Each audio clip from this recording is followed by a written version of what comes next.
Unfortunately, we regret to note that some Africans are not waking up. It's just my own thought, my analysis, which is that there is something coming to West Africa that I have called the Black Winter. The Black Winter is coming.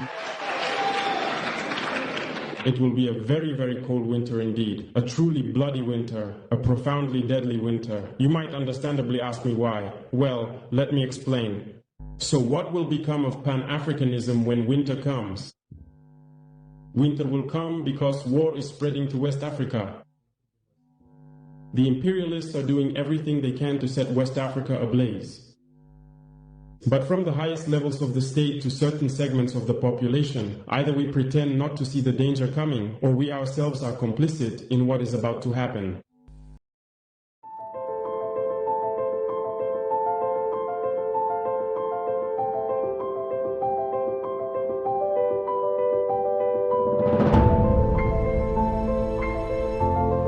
የሰይጣን ትልቁ ችሎታው በዚህ ዓለም ሲሰራና ሲኖር ራሱን እንደሌለ አድርጎ ማቅረቡ ነው።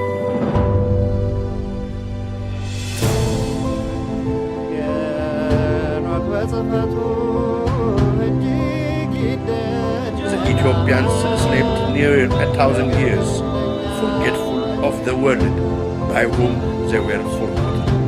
ሁላችንም ከተኛንበት የቀን እንቅልፍ ነቅተን የድርሻችንን ልናደርግ የተገባን ሰዓት አሁን ነው። መቼም ነጩ ዓለም አለ ምክንያት አመጣ። ጆሮ ያለው ቢኖር ይስማ፣ ዘመኑንም ይዋጅ። Aesop Ethiopia, the truth shall set you free. ጤናስልኝ በእንደገና በድጋሚ እንግዲህ ያው ምን እየተደረገ እንደሆነ እያያችሁ ነው። በጣም አረጋግጫለሁ። ያው እንግዲህ በደንብ ገንዘብ ተከፍሎ የተደራጀ ኃይል ፕሮግራም በምንሰራበት ጊዜ እንዳንሰራ እየተደረገ ነው። ይህንን ያው ከቅርብ ጊዜ ወደዚህ እያያችሁ ነው። ከኢንተርኔት ፕሮቫይደር ጋርም ተነጋግሬ በጣም ሃይስት ነው የምንከፍለው፣ ምንም እንትን የለም። ግን እንደዚህ ነው በቃ እና ያሳዝናል። ምን ማድረግ ይቻላል? እንግዲህ እናንተ የኤሶፕ ኢትዮጵያ ቤተሰቦች በተቻለ መጠን መርሃ ግብራችን ኢምፓክት እያመጣ ስለሆነ ለብዙዎች እንዲዳረስ አድርጉ። እኛ እናቆምም። እግዚአብሔር በሚያውቀው በቪዲዮ ኤዲት እያደረኩ በሲዲ እሰጣለሁ እንጂ አናቆምም። ምክንያቱም ስራ ነውና እንቀጥላለን። በቴሌግራም እንሄዳለን። ምን ነገር የሚቆም ነገር የለም። እግዚአብሔር ከኛ ጋር ነው። አማት ባን እንጀምር። በስመ አብ ወወልድ ወመንፈስ ቅዱስ አሐዱ አምላክ። የጠላት ኃይል የተመታ ይሁን። ፈጣሪ አምላክ እግዚአብሔር በጣም ይገርማል። ለማንኛውም አሁን የተቀላቀላችሁን ግን ዛሬ እንግዲህ የካቲት 21 ነው፣ የእመቤታችን ቀን ነው። እመቤታችን መርሃ ግብራችንን ተባርክልን። ዛሬ ዕለተ ቀኗ ነው። 2000 እንኳን ለዛሬው ለእመቤታችን ቀን አደረሳችሁ። ሁላችሁም ከኢትዮጵያ ኦርቶዶክስ ተዋሕዶ እምነት ብቻ ሳይሆን ከሁሉም ሃይማኖት ያላችሁ ኢትዮጵያውያን፣ ኤርትራውያን፣ ኤሶፓውያን እንኳን ወደ ዛሬ መርሃ ግብራችን መጣችሁ። እንግዲህ እንደገና ሰላም ለማለት ቅድም ሰላም ስላልኩ ነው ስለተቋረጠ ነው ፕሮግራሙ እና በጣም የሚገርም ነው። እንግዲህ እንትኑን ወደ ሌላ ቀይሬው ነው እንደገና ሴቲንጉን አሁን እንደገና ለምንትን ምንለው ኳሊቲው ፕሮባብሊ ትንሽ የቀነሰ ሊሆን ይችላል። ከቀደሙ ምንም አይደለም። ለማንኛውም እንኳን ዛሬው መርሃ ግብራችን መጣችሁ። በጣም የሚገርም መርሃ ግብር ነው ያለን። እስከ ፕሮግራሙ ፍጻሜ ድረስ አብራችሁን ቆዩ። በአይዲያ ሩም ላይ ሐሳብ አስተያየታችሁን አስቀምጡልን። ሁላችሁንም እንግዲህ ሰላም በማለት ጀምሬ ነበር። ስለዚህ ሁላችሁንም አሁን በጅምላ ሰላም ብያለሁ። ባለቤቴም ሰላም እያለች ነው። በአይዲያ ሩም ላይ ሐሳብ አስተያየታችሁን እስከ ፕሮግራሙ ፍጻሜ ድረስ ሁሉ አስቀምጡልን። በዛሬው ዕለት የምንጠቀማቸውን ስላይዶች፣ ቪዲዮዎች ሁሉ እንደማደርገው ቴሌግራም ላይ በፊትም እንደማደርገው የማስቀምጥ ይሆናል። መሰባሰባችንን ሕያው እግዚአብሔር ይባርክልን። ወገኖቼ በጣም ደስ የሚል ነው። ተቋርጦም ተመልሳችሁ መጥታችኋል እና ለሌሎችም ቴሌግራም ላይም እንግዲህ ያው ስለማይመቸኝ ነው። እናንተ ቴሌግራም ላይ ተቋርጦ ነበር ተመልሰናል ብላችሁ ብታስቀምጡላቸው መልእክት ቤተሰቦቻችን ተመልሰው ከኛ ጋር ማየት ይጀምራሉ ማለት ነው። ላይክ እያደረጋችሁ ጀምሩ። በአሁኑ ወቅት 112 ሰው ብቻ ነው እያየን ያለ ነው። 35 ሰው ነው ላይክ ያደረገው። እውነት በኢንተርኔት በማቋረጥ በምናምን አትደበቅም። ህዝቡ አሁን ገብቶታል። ኢምፓክት እያመጣ ነው። በዛሬው ዕለት ደግሞ ሸዋችንን ስትመለከቱ ኢምፓክት እያመጣ ነው። ኤሶፕ እየመጣ ነው እና ሁላችንም እንግዲህ ዋናው ዓላማችን ይሄ ነው። ህዝቡ እንዲነቃ ለማድረግ ነው። እያደረግን ነው። እግዚአብሔር የተመሰገነ ይሁን። ለማንኛውም ዛሬ የምንቆይባቸው መርሃ ግብሮች ሌተስት አፕዴት ይኖረናል። ዘመኑን እንዋጃለን። እንግዲህ አሁን ሰሞኑን የቴሌግራም ሊንክ እየጠየቃችሁኝ ያላችሁ የቴሌግራም ሊንክ ዲስክሪፕሽን ላይ ታገኙታላችሁ። ዲስክሪፕሽን ላይ በተራ ቁጥር 1 እና 2 ላይ ባሉት ከላይ ታገኙታላችሁ እና ሁለቱን ቴሌግራም ሊንክ ላይ አስቀምጣለሁ። ስለዚህ ምንም ችግር የለም። ከዛ ሌተስት አፕዴት ካየን በኋላ እንግዲህ በወቅታዊ መረጃ ማለት ነው ሌተስት አፕዴት። ከዛ በዋናው መርሃ ግብራችን መንገድ የጠፋው መሪ የኢትዮጵያ ምሁር ይገርመኛል፣ በራሱ በጠቅላዩ አባባል ማለት ነው። የኢትዮጵያ ምሁር ይገርመኛል መንገድ የጠፋው መሪ በሚል ይሆናል። እንግዲህ 493ኛ መርሃ ግብራችን ነው። ተቋርጧል እያላችሁ ቴክስት የምታደርጉልኝ አሁን ተቋርጧል፣ ግን ዳግም መልሰን ገብተናልና በወታችሁ አሁን ዝም ብሎ እንትን በሌለው ብትገቡ ታገኙታላችሁ። ምንድን ነው ምስል በሌለው ብትገቡ ታገኙታላችሁ። ኤሶፕ ብቻ በሚለው ታገኙታላችሁ። ዝም ብላችሁ ብትገቡ ማለት ነው። ኦኬ ተምብኔል በሌለው ማለት ነው። እንቀጥል ወገኖች። እንግዲህ ያው እያያችሁ እንደሆነ በብዙ ዜና መሰራጫዎች እየተገለጠ እንዳለው የአሜሪካና እስራኤል ኢራን ላይ ጥቃት አድርሰዋል። ይሄ እንግዲህ ከ2 ሰዓት በፊት የወጣ በፋይናንሻል ታይምስ የተዘገበውን ጋዜጣ ነው ማሳያችሁ። US and Israel launch massive strikes on Iran as Trump calls for regime change. መንግስት እንቀይራለን፣ የኢራንን አያቶላ አሊ ኮሚኒን እንቀይራለን፣ የራሳችን ለእኛ የሚመች መሪ በኢራን እናስቀምጣለን ብለው ነው እንግዲህ ይህንን ጥቃት ያደረሱት። ይህ እንግዲህ ጥቃት ቀላል ነገር አይደለም። ኢራን እንደምታውቁት ኒውክሌር ዌፐን ያላት ሀገር ነች። ይህ ነገር ወዴት ሊሄድ እንደሚችል በጣም የሚያሰጋ ጉዳይ በዓለማችን ሊያመጣ ይችላል እንግዲህ ማለት ነው። ያው ላይቭ አፕዴት ዩኤስ አታክስ ኢራን አዝ ትራምፕ ኮልስ ፎር ኦቨርትሮ ኦፍ ገቨርንመንት። ብዙዎቹ ይህንን እንግዲህ እየተናገሩ ነው ያሉት። መንግስት የኢራን መንግስት ይነሳ፣ እስራኤልና አሜሪካ የሚፈልጉት አይነት መሪ በስልጣን ላይ ይቀመጥ ነው ጥያቄያቸው።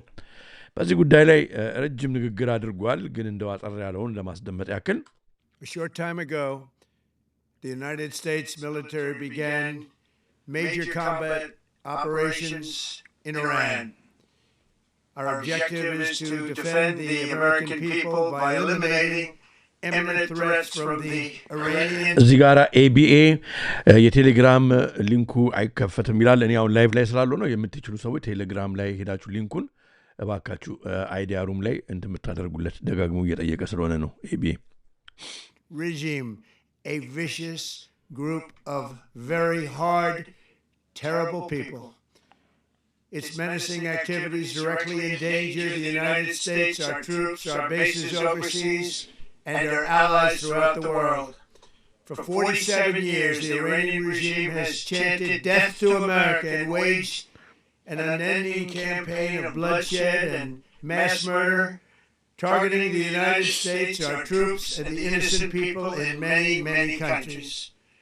Among the regime's very first acts was to back a violent takeover of the U.S. Anyway, ዜናውን ሰምታችሁ ይሆናል። ቴሌግራም ላይ ማስቀምጥላችኋለሁ ይህንን ቪዲዮ። ያው ረጅም ንግግር ነው። ያው እንግዲህ የምንደበደብበት ምክንያት ሰላም ለማስከበር እኛንንም እስራኤልንም እያጠቁ ስለሆነ ብዙ ጥቃት እያደረሱ ስለሆነ ምናምን በሚል ነው እና እስከ መንግስት መቀየር ድረስ መሄድ እንፈልጋለን በኢራን ማለት ነው እያለ ነው እንግዲህ። ለማንኛውም ይሄ ነገር እንግዲህ ከረንት ሲቹዌሽን ነው፣ ዴቨሎፕ እያደረገ ነው። ብዙ ነገሮች እናያለን እና ድብደባው በተወሰነ መልኩ በእጅ ስልኮችና የተቀረጸው ማለት ነው ገና እንኳን በትላልቅ ዜናዎች እየተዘገበ አይደለም። ግን በኢራን ያሉ ሰዎች የቀረጹትን ቪዲዮ አሁን ወደ ሚዲያ እየወጣ ነው፣ ወደ ሶሻል ሚዲያው እየሄደ ነው እና ካላያችሁ እሱንም ላሳያችሁ በዛው።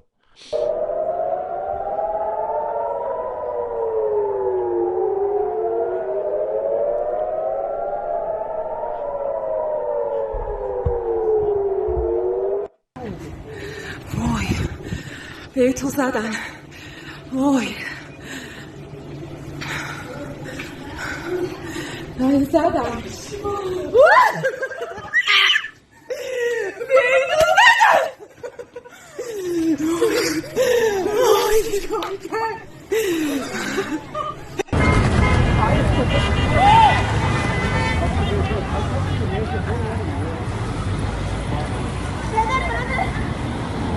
እና እንደምታዩት ነው በጣም እንግዲህ ከባድ ነገር ነው ይሄ ነገር ወዴት ዓለምን እንዳለ ኖት ኢራንንና እስራኤልን አሜሪካን ብቻ ሳይሆን ዓለምን ወዴት ሊወስድ ይችላል የሚለው ነገር በጣም አሳሳቢ ነገር ነው።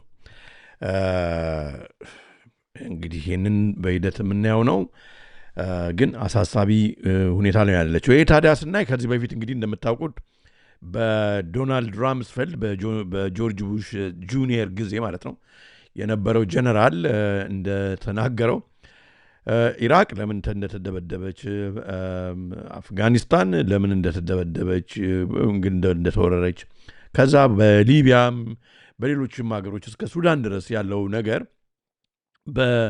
ምንም እነኚህ ሀገሮች በሚዲያው እንደሚለው ሳይሆን ብቻ በማይታወቅ ከጀርባ ባለ የጨለማ ኃይል ማለት ነው የጨለማ መንግስት አሜሪካ እነኚህን ሀገሮች ኢምፓየሯን ለመገንባት ማለት በሚችል ሁኔታ ያደረገችው እንደሆነ በመጨረሻ ኢራን ተራዋ እንደሚደርስ እንግዲህ በቅድ የያዙት እንደሆነ ከዚህ በፊት ተናግሯል። እና ይህንን እንግዲህ ደጋግመን በኤሶፕ ኢትዮጵያ አሳይተናል። አሁን እንግዲህ የደረስንበት ምዕራፍ ይህንኑ እውን የሚያደርግ ነው ማለት ነው። አሁን ኢራን እንግዲህ መደብደቧ ጀነራል ዌስሊ ክላርክ እንግዲህ በዶናልድ ራምስፌልድ ጊዜ የነበረ ጀነራል ነው። አስባችሁታል? የተናገረው ነገር አሁን የመጨረሻው የሚሆነው ነገር እውን ሆነ ማለት ነው። እና ስሙት እስኪ። This is a memo that describes how we're going to take out 7 countries in 5 years. Starting with Iraq. 7 ሀገሮችን በ5 ዓመት እንመታለን ነው። እርግጥ ነው 5 ዓመት በላይ ቆይቷል። ግን ሀገሮቹ ግን ምንም ሳይቀሩ ሁሉም እንደተባለው በዶክሜንቱ ጀነራሎቹ እስከሚደናገጡ ድረስ ለምንድን ነው የምንደበደበው እንዴ ምን አደረጉን እነሱ ሲሉ አይ በቃ ከበላይ የመጣ ትእዛዝ ነው ስለዚህ መደብደብ አለብን እነኚህ ነገሮች ብለው 7 ሀገሮች በ5 ዓመት ነበር ያሰቡት። ግን ብዙ ዓመት ፈጅቶባቸዋል።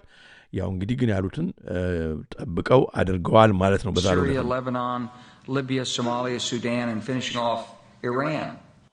About 10 days after. እና በጣም የሚገርም ነው እና በጣም የጨለማ ማህበረሰብ እንግዲህ ከጀርባ ከመንግስታቶች በላይ ከጀነራሎች በላይ የሆነ በቃ የሰይጣን ወዳጅ የሆነ ኃይል አለ። ያ ኃይል አሁን ዝም ብለን እንደው በቀላሉ የምናየው ሳይሆን ዓለምን ማለት ነው ዓለምን እነሱ ዲዛይን ወደሚያደርጉት ኒው ወርልድ ኦርደር ለመውሰድ ማለት ነው ስርዓት ለመውሰድ የአገሮችን ዲስተብላይዝ ለማድረግ ፈንክሽኒንግ በደንብ አገራቸውን በደንብ የሚመሩ መንግስታትን ዲስተብላይዝ በማድረግ አንዳንዶቹን ሲፈልጉ ኩዴታ መፈንቅለ መንግስት እነሱ ራሳቸው ገንዘብ ከፍለው ኢንሳይት ባደረጉት ሁኔታ እንዲወድቅ የራሳቸውን ስቱጂስ ፓፔት አሻንጉሊት የሆኑ መንግስታትን ደግሞ በማስቀመጥ በኢራቅ በአፍጋኒስታን ምናምን እንደተደረገው ዲፕሎይ በማድረግ የራሳቸውን ከዛ በኋላ ሀገሩን ያለውን ሪሶርስ ለመጋጥ እንዲመቻቸው ህዝቡ ከዛ በስደት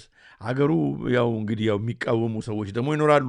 አሁን በኢራቅ እንዳለው ኢራቅ ሰላም የለም እስከዛሬ ድረስ ሰላም ለማስከበር ተብሎ የተሄደ ነገር በእስካሁን ድረስ እንደምታዩት ነው። ቤዛቸው ከዛ በቃ ብትንትና ያደርገው ሀገሮቹ ማለት ነው። ህዝቡ ተሰዶ ወደ ሲሪያም ታሪክ ብንሄድ እንደዚሁ ነው እና ቴሮሪስት በሚል ብቻ ዝም ብሎ ዲስኩር ማለት ነው። እነኝና አገሮች በሙሉ ዛሬ እሺ የተወሰኑ ቴሮሪስቶች ይኑሩ፣ ህዝቡ በሙሉ መቼስ ኢንታየር ህዝብ ቴሮሪስት ነው ብሎ መጥራት ትንሽ ይከብዳል። ለማንኛውም እና እንዲያደርገው ዛሬ ህዝቡ ከተሰደደ በኋላ ደግሞ ወደ ሀገራቸው ሰሞኑን ዶናልድ ትራምፕን ሰምታችሁ እንደሆነ አላውቅም የኛ ኃላፊነት የአንድ የአሜሪካ መሪ የአሜሪካ ኮንግረስ ኃላፊነቱ ለአሜሪካ ናሽናል ሲቲዝንስ ብቻ ነው።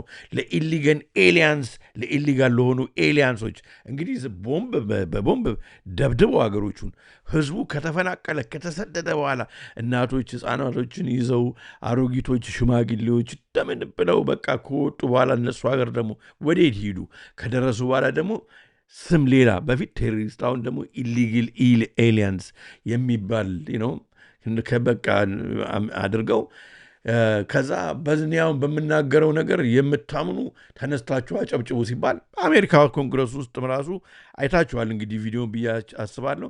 ያላጨበጨቡ ሰዎች ነበሩ፣ ከትራምፕ ጋር ያልተስማሙ እና you should be ashamed of yourself ልታፍሩ ይገባቸዋል ምናምን እያለ ሲደነፋ አይታችኋል። እና በዓለማችን አሁን እየሄደች ያለችበት ነገር is not ሃይማኖትን እንደ እንትን የሚጠቀሙ በሁለቱም ሳይድ ማለት ነው። እነኚህ ሰዎች ማይንድ ዩ እነ ትራምፕ ሃይማኖተኛ ሰዎች አይደሉም። ሃይማኖትን እንደ እንትን የሚጠቀሙ ናቸው፣ እንደ ማታለያ የሚጠቀሙ ናቸው። እስራኤሎች ሃይማኖተኛ ቤንጃሚን ኔታንያሁ በኋላ እንደምናየው አይደሉም፣ ግን ሃይማኖትን እንደ ማታለያ የሚጠቀሙ ናቸው። በተመሳሳይ ሁኔታ ወደ አረብ ኤሚሬትስ ስትሄዱ፣ ወደ ሳውዲ ስትሄዱ ሃይማኖትን ይጠቀማል። ተራው ህዝብ ከሙስሊሙ ይሁን ከክርስቲያኑ ይሁን ተራው ህዝብ አሁን በእኛ ሀገር አለ ሃይማኖትን አላሁ አክበር እያለ ወገኖቻችንን የሚያርዱ አለ። ተራው ህዝብ ደግሞ አለ ተፋቅሮ ተቻችሎ ወደ እግዚአብሔር ከተወለደበት ጊዜ ጀምሮ ያደገበትን ካልቸር ሃይማኖት ይዞ ደግሞ ፈጣሪውን ይዞ አምኖ ክፉ ላለመስራት የሚንቀሳቀስ ደግሞ ህዝብ አለ። ህፃናቶች አሉ፣ አሮጊቶች አሉ፣ ሽማግሌዎች አሉ። እና ስንፈርድ እነሱ ባሽከረከሩን አዙሪት ውስጥ ገብተን ህዝብን እንትን ማለት ሳይሆን ወጣ ብለን ማየት መቻል አለብን። ያለበለዛ ለነኚህ ለጨለማው ኃይል ኢንስትሩመንት ነው የምንሆነው። በአንደበታችን ኢንስትሩመንት፣ በስራችን ኢንስትሩመንት፣ በአክሽናችን ኢንስትሩመንት፣ መሳሪያ ነው የምንሆነው። እግዚአብሔር የፈለገውን ህዝብ ማጥፋት ከፈለገ ያጠፋል። ማዳን ከፈለገ እግዚአብሔር ምን ከዶት ያድናል። እግዚአብሔር እኛ እንድናጠፋለት የሚጠይቅ አምላክ አይደለም።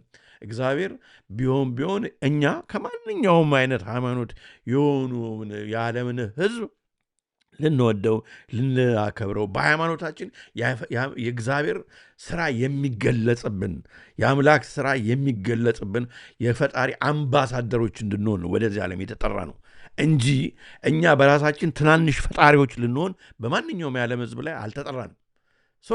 አሁን እየተደረገ ያለው የጨለማ ማህበረሰብ የዲያብሎስ አገልጋዮች ማለት ነው በተለያየ በእነሱ በፈጠሩት በጣም ሶፊስቲኬትድ በሆነ ዌፐን ንጹሐን የዓለምን ህዝብ ሲያፈናቅሉ ሲገድሉ የምናይበት ምዕራፍ ላይ ነው ያለ ነው እና በጣም ያሳዝናል።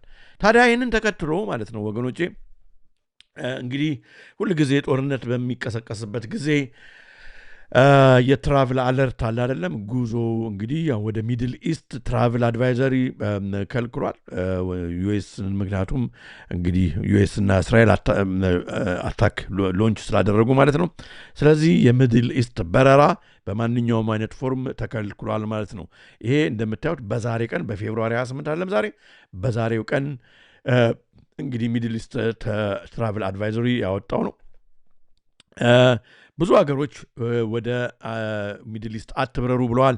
ዜጎቻቸውን ያሉትም ቢቻል እንዲወጡ እየጠየቁ ነው። ዩናይትድ ኪንግደም፣ ዩናይትድ ስቴትስ፣ አውስትራሊያ፣ ካናዳ፣ ኢንዲያ፣ ኔዘርላንድ፣ ፊንላንድ፣ ጀርመኒ፣ ተርኪ፣ ሌሎችም ሀገሮች እየጠየቁ ነው።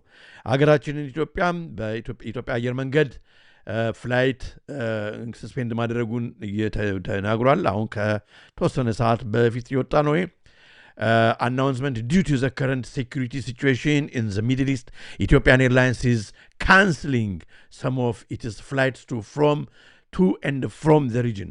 እንግዲህ ወደዚያ አካባቢ ያው እንግዲህ እነኚህ አካባቢዎች ፍላይትሱ አማን፣ ቴል-አቪቭ፣ ዳማን ኤንድ ቤይሩት አር ካንስልድ።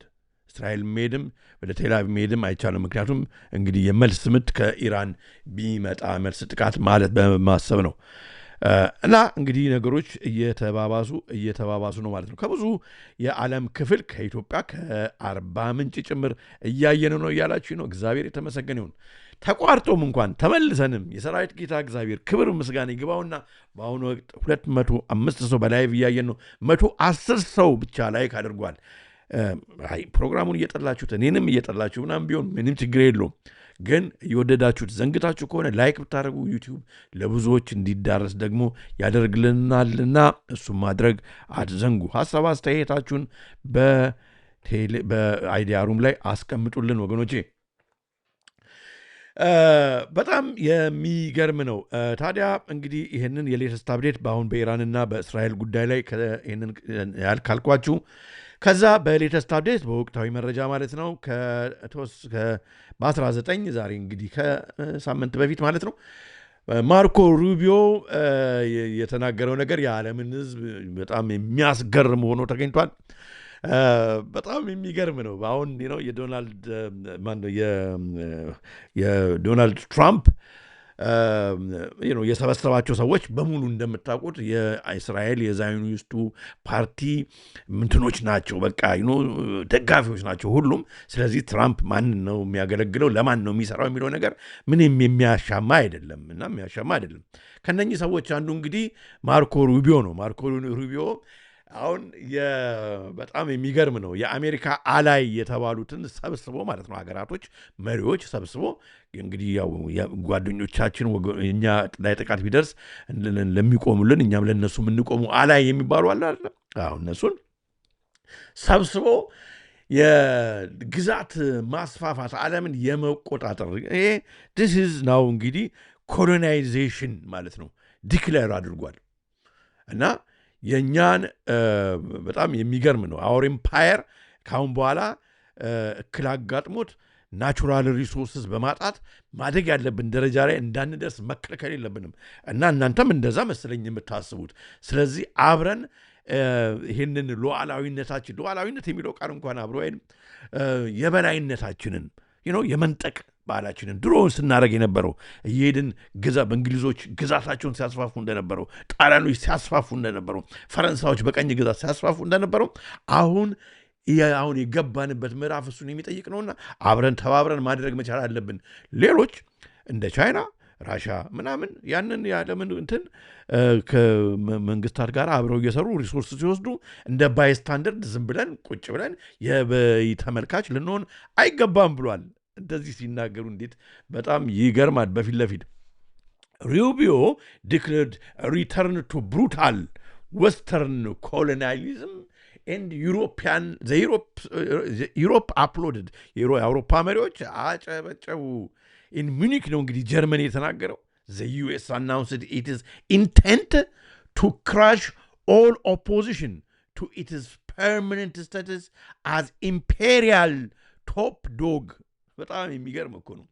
if that means destroying everything and all of us in the process እኛ የዓለም ገዢ ካልሆንን እናጠፋችኋለን እንጂ ዝም ብለን የምናየው ጉዳይ አይደለም ብሏል። እንዘርፋለን። ምክንያቱም እንግዲህ አራተኛው የኢንዱስትሪ አብዮት ፎርዝ ኢንዱስትሪያል ሪቮሉሽን የሚባለው አሁን ሬር እርዝ ሚነራል ያስፈልገዋል፣ መሬት ያስፈልገዋል።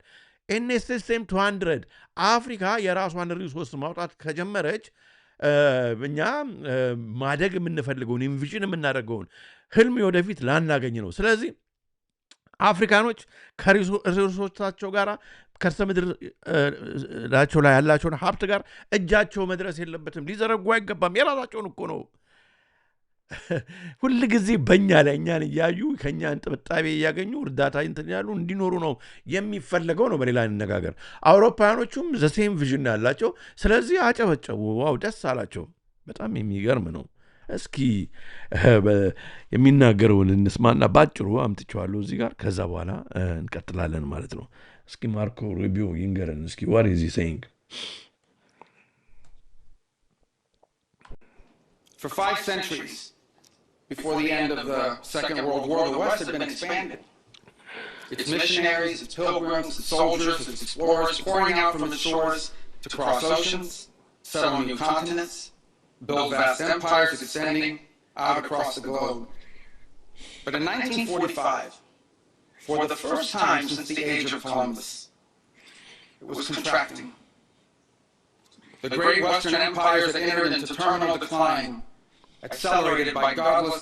By the way, እዚህ ጋር guys በጣም የሚገርም እኮ ነው from the age of Columbus እንግዲህ ማስኮ እንትን ዳጋማ ማጀላን ኮሎምቦስ ዲስከቨር አደረጉ ምናምን ሲሉ ያጠፏቸውን ኔቲቭ ፒፕሎች አስቡ በአይምሯችሁ በህሊናችሁ ያዋቸው እነሱን ሰዎች እና አሁን በአሜሪካ የነበሩትን ሬድ ኢንዲያን ስሞል ፖክስ በብርድ ልብስ አድርገው የፈጁ እንግሊዞች ማለት ነው ለሬድ ኢንዲያኖች አሪፍ ነገር እንዳደረጉ አድርጎ እየተናገረ ነው ማርኮ ሩቢዮ ዛሬ ሬድ ኢንዲያኖቹ በአሜሪካን ኢንዲያኖቹ ዛሬ የሉም በቁጥር ራሱ አጥፍተዋቸዋል ግማሾቹ ድራግ አዲክት ሆነዋል ግማሾቹ አልኮሊስት ሆነዋል ምክንያቱም ተስፋ ቆርጠው ማለት ነው ጄምስ ታውን የገቡት እንግሊዞች ናቸው ዛሬ በአሜሪካ የተለያየ ቪክቶሪያ ምናምን የሚባሉት ከተሞች ሁሉ ከእንግሊዝ የሄዱ ቀኝ ገዢዎች የመሰረቱት ነው ሀገሩ ለዚህ ነው አላይ የሚሏቸው እየተባባሉ ራስ በራሳቸው እንትን የሚደረጉት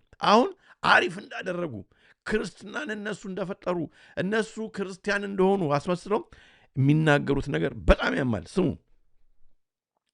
ስሙት ቀጥልሽ communist revolutions and by anti-colonial uprisings then as now many came to believe that the West's age of dominance had come to an end and that our future was destined to be a faint and feeble echo of our past. Our story began with an Italian explorer our story began with an Italian explorer እንግዲህ ኤክስፕሎረር አይደለም ኢታሊያን ኮሎናይዘርስ መንገድ ጠራጊዎች ናቸው ለቀኝ ግዛት ጣሊያን ኤክስፕሎር ሊያደርግ ዓለምን ዞረ ነው እያለን ያለው አያችሁ ጣሊያን ወደ ኢትዮጵያ የመጣው ኤክስፕሎር ሊያደርግ አይደለም ሊገዛ ነው ሊያስገዛ ነው ሊነጥቅ ነው እምቢ ሲባል ነው በደብረ ሊባኖስ ላይ የነርቭ ጋዝ በሌሎችም ክፍለ ሀገሮች ላይ የነርቭ ጋዝ የለቀቀው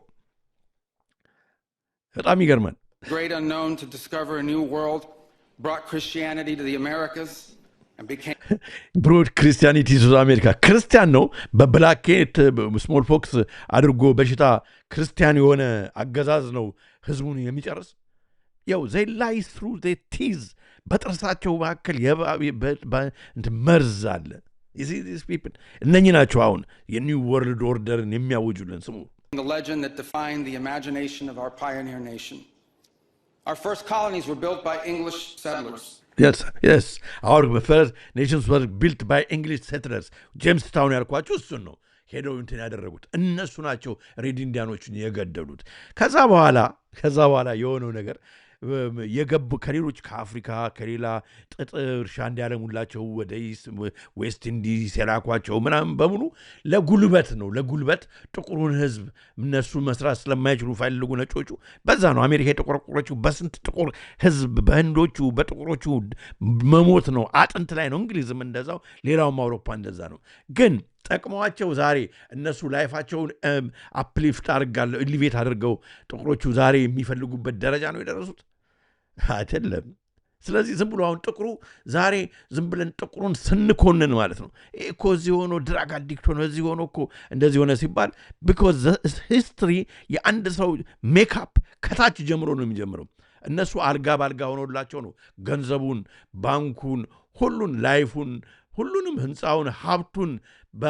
ወስደው ማለት ነው ሌሎቹን ገድለው ለጉልበት የሚያስፈልጓቸውን ብቻ ጥቁሮች ከአፍሪካ መጥተው ኔቲቮቹን ገድለው ወደ አውስትራሊያን ብትሄዱም ሌላውን ብትሄዱም ያው ነው አሁን ግን እዚህ በጎ ነገር እንዳደረጉ አድርጎ ማለት ነው ከእንግሊዝ ከጣሊያን መተን አሜሪካ ተመንትን ብለን ክርስትናን ለአሜሪካ አመጣን ለኢንዲያኖቹ እያደረጉ ነው አመጣን የሚለው ስሙት to whom we owe not just the language we speak but the whole of our political and legal system ተመልከቱ ሲያጨበጩ look at these people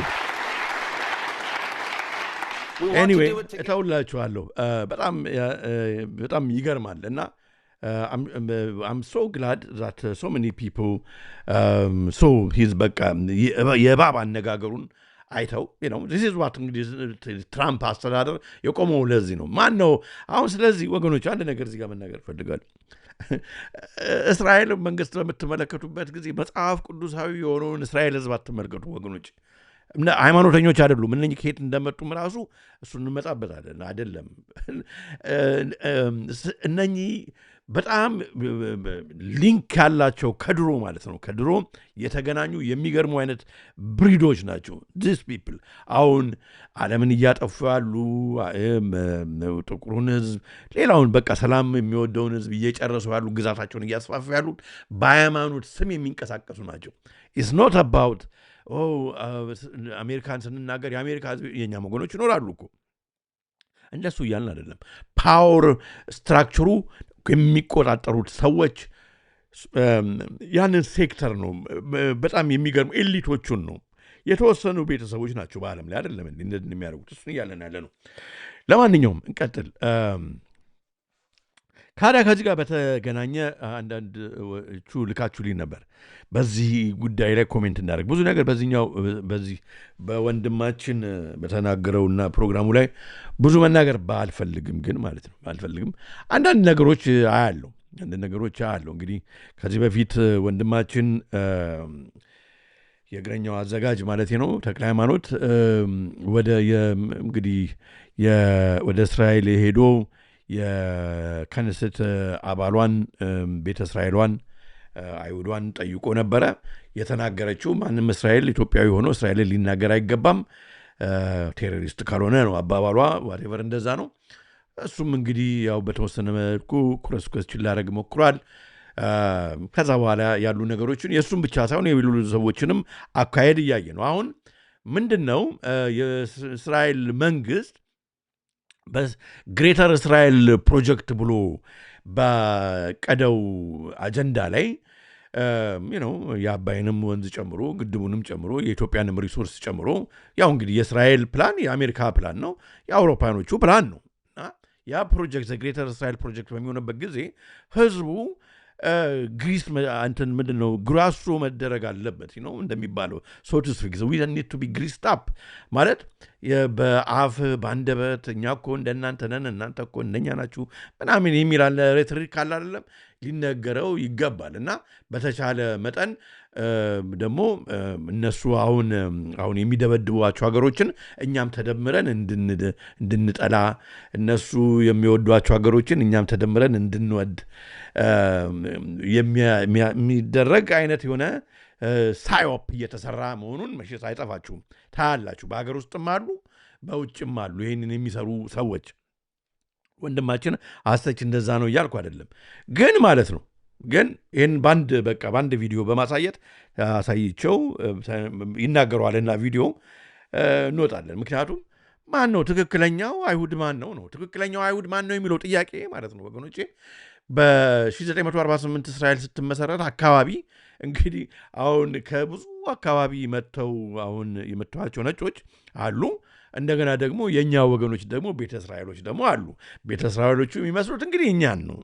ነጮች የዛን ጊዜ እንግዲህ የሌዊ ወገን ታቦቱን ተከትሎ ወደ ኢትዮጵያ ሲመጣ ፈረንጅ አልነበረም እንግዲህ ነበር እንዴ በማንኛውም የታሪክ መጽሐፍ ላይ ፈረንጃውን ቤንጃሚን ኔታንያሁን የሚመስል ወይም ያሁኑን የእስራኤል ፕሬዝዳንት የሚመስል አላየንም እኛ ጎንደር መጥቶ ሰፈረ አላየንም ስለዚህ ሰለሞን ማንን ይመስላል ቢባል ቅዱስ ንጉሱ ሰለሞን ያው እነሱ ነው የሚመስለው እንግዲህ እነሱም ደግሞ ናችሁ ብለው አይደለ እንዴ ተቀበሏቸው በሚሽስ ሶሎሞንና በሚሽስ ሞሰስ ጊዜ እኮ የሄዱት ቤተ እስራኤላውያን የኛ አይነት ናችሁ ተብሎ ነው ስለዚህ አሁን ሳይንስ በደረሰበት ደረጃ ማን ከየትኛው አካባቢ መጣ የሚለውን ጄኔቲክሊ በዲኤንኤ በጣም በቀላል ሳይንስ ማረጋገጥ ይቻላል ማንም አሁን እኔ እንትን በደረገ ወስዶ ኢትዮጵያ ነው የሚያስቀምጠኝ ወስዶ ወይም እንግዲህ አያቶች ምናምን ከሌላ ቦታ ከመጡ ወይም ደግሞ በዲኤንኤ ውስጥ የሆነ እንደዚህ መንገድ መጥተዋል ብለው ያስቀምጣሉ ስለዚህ አሁን ግን በማንኛውም እንትን ማለት ነው አሁን እነኚህ ይዲሽ ቋንቋ የሚናገሩ ሂብሩ አይደለም እንግዲህ የሚናገሩ ይዲሽ የሚናገሩ ሃይማኖተኛ ያልሆኑ እንደ ቤንጃሚን ኔታንያሁ ያሉ ሰዎች ማለት ነው አሁን በ1948 አይሁድ ማን ነው የሚል ጥያቄ መጣ ምክንያቱም በፓለስቲን የሚኖሩ አይሁዶች አሉ እኛን የሚመስሉ ቤተ እስራኤሎች አሉ ከኢትዮጵያ የሚሄዱ አሉ ከአፍሪካም ክሌም የሚያደርጉ አሉና ትክክለኛው አይሁድ ማን ነው የሚል ጥያቄ ነበር ትልቁ ዝግብ ነበር በእስራኤል ስትመሰረት ኢቨን ራሱ ለምሳሌ በኢትዮጵያኖች በሄዱ ጊዜ አይ ቲንክ በዚህ በኤችአይቪ ጉዳይ ላይ ነው መሰለኝ ደም እንዲሰጡ ተጠይቀው ኢትዮጵያኖች ደማቸው ከሌላው ፈረንጅ አይሁድ ጋር እንዳይቀላቀል ተብሎ ራሱ የታወቀ ታሪክ ነው። ደማቸው ራሱ በጓሮ በር ተፈሷል። ደም ከሰጡ በኋላ ማለት ነው ኢትዮጵያኖች። የዛን ያክል ሬሲዝም ያለው ጉዳይ ታሪክ አለ ወደ ኋላ። እሱን እንተውና ታዲያ አሁን አንዳንድ ሰዎች ቢዝነስ ስለሚሰሩ እስራኤል እየሄዱ በትራቭል ኤጀንት ወንድማችንም ከዚህ በፊት እንደጠየቃቸው እንደ ወይዘሮ እጅጋዩ አይነት ስለሚነሰሩ ወይ ስለሚናገሩ ምናምን አሁን አትዩ ያንን ፓርት ማለት አይቻልም። እስራኤልን ጌታችን መድኃኒታችን ኢየሱስ ክርስቶስ የተወለደበት እመቤታችን የመጣችበት የዳዊት ዘር በሙሉ የተገኘበት መጽሐፍ ቅዱሱ በሙሉ ታሪኩ ያለበት ነው። እንዴት በጣም በጣም በጣም በጣም የምንወደው የምንናፍቀው የምንሳሳለት ሀገርና ሕዝብ ነው። ግን አሁንም አይሁድ ትክክለኛው አይሁድ ማን ነው ብለን ጠይቃለን። ይህንን የምንጠይቀው ደግሞ አይሁድ ሳይሆኑ አይሁድ ነን የሚሉ በተቀደሰችው ከተማ አሉ ብሎ መጽሐፍ ቅዱስ እግዚአብሔር በሕያው ቃሉ በኩል ስለሚናገር አሁንም እንጠይቃለን። ስለዚህ እንዳይምታታብን መሆን አለበት። ይህን ታዲያ ወገኖች እኔ የጠየቅኩት ብቻ ሳይሆን እስኪ ይህንን ቪዲዮ እንመልከተው። ራባዩን ክራስን ያፋጥጠዋል እና ይህንን እናንተ ሁላችሁ መጠየቅ ይኖረባቸዋል። በዚሁ እንግዲህ ወደ ዛሬው መርሃ ግብር ነው የምንሄደው። ግን እስኪ ክራስንን ቪዲዮ ላሰማችሁ። መጀመሪያ Abram's descendants are the ones who have the right to have this land, correct? Yes. Okay. ሰማችሁ እንግዲህ ይሄ ራባይ ነው። ራባዩ የአብርሃም የተወለዱ ብቻ ናቸው። ከአብርሃም የተወለዱ ብቻ። እንግዲህ አሁን እኛ በእስራኤል በነፍስ ነን። ስለዚህ እኛ እስራኤል የአብርሃም ልጆች ነን እኛም። ስለዚህ በመጠመቅ በእግዚአብሔር በቃል ኪዳኑ እኛም የአብርሃም ልጆች ነን። ግን እነሱ ግን የሚያምኑት እነኚህ ነጮቹ አይሁዶች የአብርሃም ዘር በደም የሆነ ብቻ ነው ኦኬ እንትን የሚሆነው ብለው ነው የሚያምኑት። እሺ Why don't we do genetic testing on everybody in the land and find out who Abram's descendants are? It's really simple. We've cracked the human genome. We can do that. ስለዚህ በዲኤንኤ ለምን የሁላችሁንም ቼክ አናደርግም?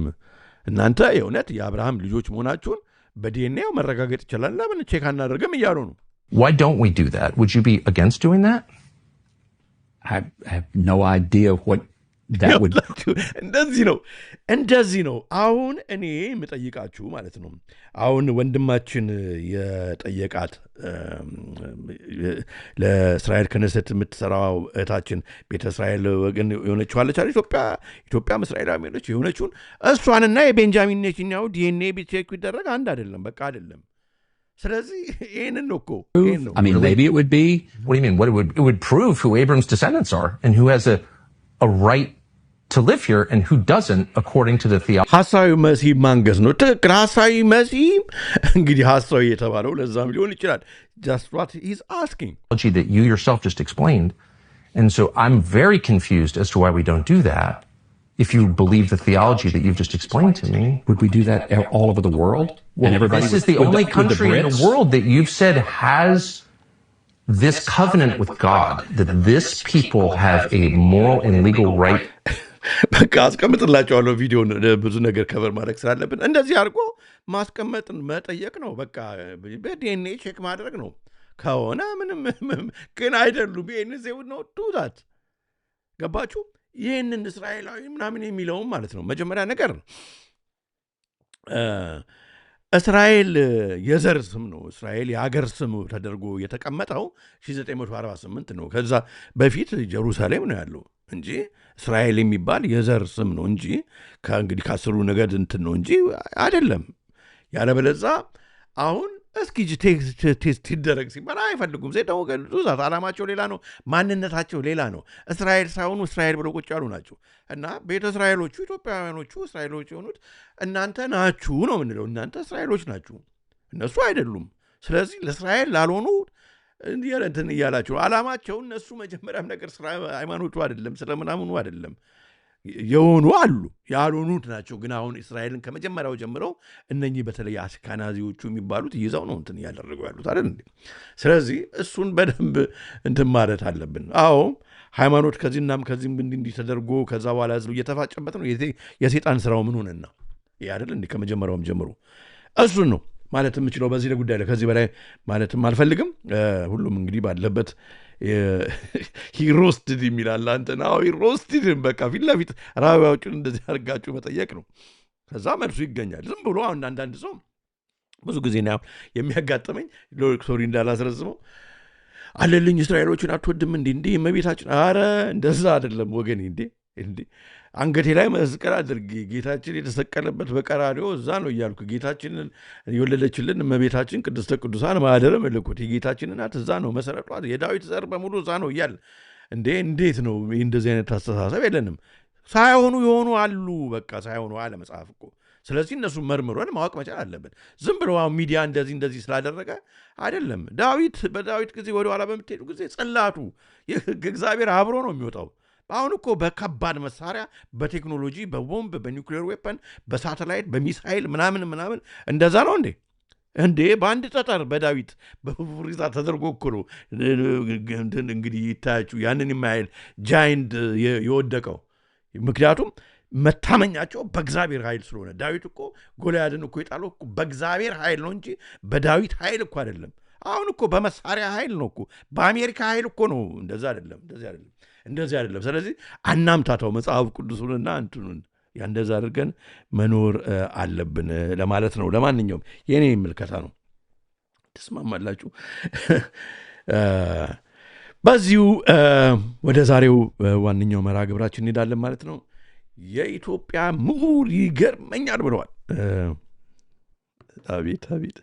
አቤት ኢንተርኔቱ አንዳንዴ ይረብሻል መሰለኝ። አለን አልጠፋንም። ኦኬ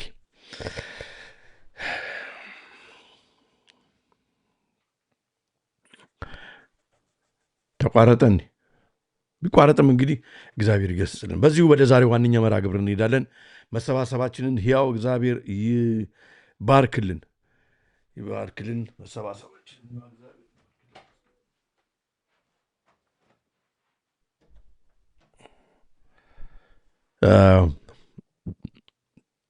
እንግዲህ ፎር ኦብቪየስ ሪዝን ነው የሚቆራረጥበት ምክንያት ያው እውነት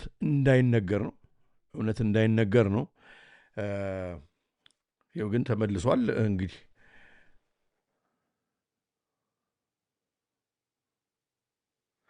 ኦልራይት ኦኬ ወገኖች፣ ኦኬ ወደ ዛሬው ዋነኛ መርሃ ግብራችን እንሄዳለን ማለት ነው። እየተቆራረጠ ነው ይገባኛል። ምንም ማድረግ አልችልም። ያው እየተለቀቀብን ስለሆነ ነው የሚለቀቀው። ኦኬ እንግዲህ በዚህ እንጀምራለን ወገኖቼ። የአፍሪካ መሰረት ሚዲያ ይህንን አርቲክል ይዞ ወጥቷል። በጣም የሚገርም ነው። በፌብሩዋሪ 26 የወጣ አርቲክል ነው። በፌብሩዋሪ 26 የአርቲክል ዛሬ 28 ነው፣ ከሁለት ቀን በፊት ማለት ነው። የአፍሪካ አመራር ልህቀት አካዳሚ ሰራተኞች በሙሉ እረፍት እንዲወጡ ተደርገው ግዙፍ የሆነው ተቋሙ ህንፃ ውስጥ ኤሚሬትሶች መግባታቸው ታወቀ ይለናል። በጣም የሚገርም ነው።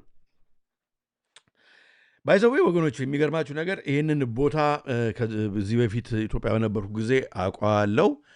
እንደውም አንድ የማውቀው ሰው በዚህ ከጳጉሜ ያቺ 5ኛዋ ቀን ወይ 6ኛዋ ቀን በንት እንደ ፌስቲቫል ሆና የኢትዮጵያኖች ባህል የአፍሪካኖች ገናናነት የሚነገርበት ከሁሉ የዓለም ህዝብ መጥቶ የጥቁር ህዝብ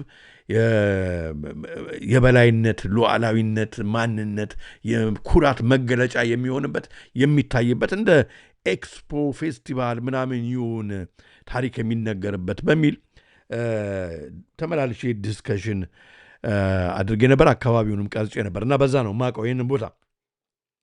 ከዛ በኋላ አንዳንድ ነገሮች ስላልተሳኩ ከውን አልደረሰም። ምን ይድረስ አላውቅም። ከዛ በኋላ ለማንኛውም እንግዲህ ይሄ ቦታ ወደ ሱሉልታ ወደ ትልቅ ቦታ ነው ያለ ቦታ ነው። በጣም ሰፊ የሆነ ቦታ ነው። ብዙ አይነት አትክልቶች ያሉበት ነው። በጣም ደስ የሚል ነው። እንግዲህ ታውቁት እንደሆነ ያንን ትልቅ ቦታ ነው እንግዲህ አሁን መንግስት ሰራተኞቹን እዛ የሚሰሩትን ሰራተኞች በሙሉ አስወጥቶ ኤሚሬትሶችን አምጥቶ እዛ ያስገባው ማለት ነው። በጣም ይገርማል። ላንብበው እስኪ ላንብብላችሁና እናንተም ራሳችሁ አስተያየት ትሰጡበታላችሁ። በሱሉልታ ከተማ 40 ሄክታር መሬት ላይ የተገነባው በቀድሞ አጠራሩ የመለሰ ዜናዊ አካዳሚ አሁን ደግሞ የአፍሪካ አመራር ልዕቀት አካዳሚ በእንግሊዝኛው ምህጻረ ቃል አፍሌክስ በመባል የሚታወቀው ተቋም በርካታ ስልጠናዎችን በማስተናገድ ይታወቃል ይላል መሰረት ሚዲያ። እንግዲህ ቦታው ይሄ ነው። መግቢያው ላይ የምታዩት ይህንን ነው። በአቶ ዛዲግ አብራ የሚመራው ተቋም ግንባታ በ2.2 ቢሊዮን ብር የፈጀ ሲሆን ኢትዮጵያ ውስጥ ካሉ ግዙፍ ከሚባሉ ህንፃዎች አንዱ ነው። ሚዲያችን አሁን የደረሰው መረጃ እንደሚጠቁመው ተቋሙ ከአንድ ወር በፊት ሁሉን ሰራተኞች ላልተወሰነ ጊዜ እረፍት እንዲወጡ አድርጓል። ይህ መረጃ ዘወትር ሚዲያ ላይ በሚቀርቡት የተቋሙ አመራሮች ያልተነገረ ቢሆንም ሚዲያችን ከመንግስት የመረጃ ምንጮችና ከሰራተኞች እንዳረጋገጠው ድንገተኛ በተባለ በዚህ እርምጃ ሁሉም ሰራተኞች የግዳጅ እረፍት እንዲወጡ ተደርጓል። ለምን እረፍት መውጣት እንዳለብን በግልጽ አልተነገረንም ብለው ለመሰረት ሚዲያ የጠቆሙ ሰራተኞች እነሱ በአስቸኳይ እንዲወጡ ከተደረገ በኋላ በርካታ የተባበሩት አረብ ኤሚሬትስ ወይም ዩኤኢ ዜግነት ያላቸው ሰዎች ግቢ ውስጥ ሰፍረው ካምፕ መሳይ አድርገዋል ብለዋል። እንግዲህ ሰራተኞች የጥበቃ ሰራተኞች ሳይቀሩ በሌሎች የደህንነትና የጸጥታ አባላት መተከታቸውንም አክለዋል። እንግዲህ ወታደሮች፣ ፖሊሶች አካባቢውን የያዙት ማለት ነው። ሰራተኞች ጥሪ ካልተደረገላቸው በስተቀር ወደ ግቢው መመለስ የተከለከለ ነው የሚል ትዕዛዝ እንደደረሳቸው ደርሷቸዋል የሚሉት አንድ ስማቸው እንዲገለጽ ያልፈለጉ ሌላ የተቋሙ ሰራተኞች ናቸው። ኤሚሬትስ እንግዲህ እናንተ ሙሉን አንብቡት። በጣም የሚገርም ነው። አሁን እንግዲህ ኢትዮጵያ ለኤሚሬትስ ተሰጠች የሚለው ነገር አሁን ቀስ በቀስ ግልጽ እየሆነ እየመጣ ነው። ሮይተርስ በዘገባው በኤሚሬትስ ውጪ የተገነባው እና ለሱዳን ፈጣን ኃይል ጦር ራፒድ ሰፖርት ፎርስ አርኤስኤፍ የስልጠናና የጦር መሳሪያ ድጋፍ የሚውለው ካምፕ የሱዳንን የእርስ በርስ ጦርነት የሚያራዝምና ለበርካታ ሺህ ንጹሐን ሞት ምክንያት ሊሆን እንደሚችል ይጠቁማል ብሎ ከዚህ በፊት የዘገበውን እኛም አሳይተነው ነበረ። በዚህ ጉዳይ ላይ መንግስት ማስተባበያ ዜናዎች እየለቀቀ ነው። አይታችሁ እንደሆነ አላቅም። ለወርቅ ለማውጣት የኢትዮጵያ መንግስት እየተንቀሳቀሰ ነው እንጂ የሱዳንን ጦር እያሰፈረበት አይደለም ብሎ ማስተባበያ ሰጥቷል። ግን ይሄ የአውሮፕላኖች በረራዎች እንቅስቃሴያቸው ሁሉ መንግስት ሊያስተባብለው የሚችል ጉዳይ አይደለም። አውሮፕላኑ ከኤሚሬትስ እንዴት ወደ ተለያዩ የዓለም ክፍሎች እንደበረሩ ከዛ ተመልሶ ምንም ወርቅ ለማምጣት ሌሎቹ ሀገሮች እንደዚህ መብረር አያስፈልገውም።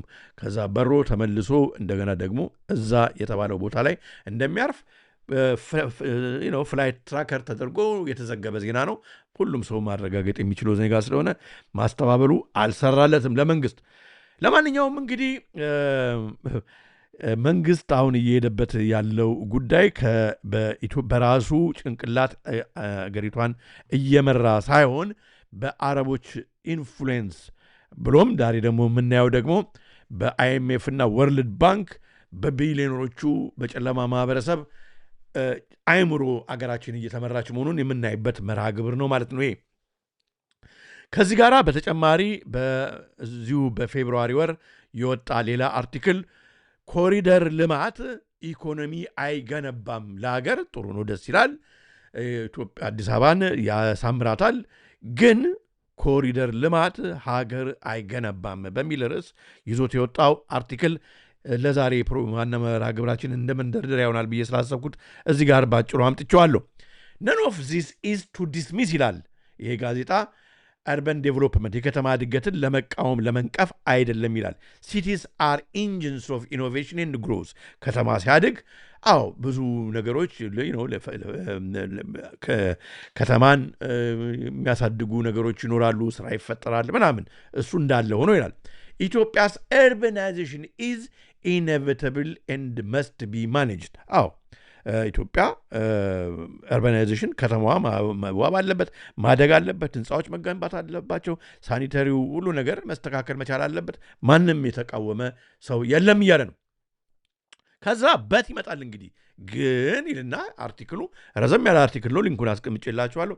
በት sequencing and proportionality matter ቅደም ተከተልና በምን ያህል ደረጃ ነው እዛ ላይ ማተኮር ያለብን የሚለው አሁን ኢትዮጵያ ካለችበት ነባራዊ ሁኔታ ጋር ግን መንግስት ሊያየው የሚገባ ጉዳይ ነበር በማለት ይቀጥልና when fiscal space is limited priority should be given to investment that raise the economy's supply side በቅድሚያ መሆን የነበረበት የህዝቡን የሀገሪቱን ኢኮኖሚ የሚገነቡ የሚያሳድጉ የሚያጎለብቱ ነገሮች ላይ ነበር የኢትዮጵያ መንግስት ቅድሚያ መስጠት ያለበት ይልና እነኚህ ምን ናቸው ሲል አግሪካልቸር ላይ እርሻ ላይ ኤነርጂ ላይ ኃይል ጉልበት መብራት ውሃ ትምህርት ላይ ኤጁኬሽን ላይ ሎጂስቲክ ላይ ትራንስፖርትን ጨምሮ ማለት ነው rather than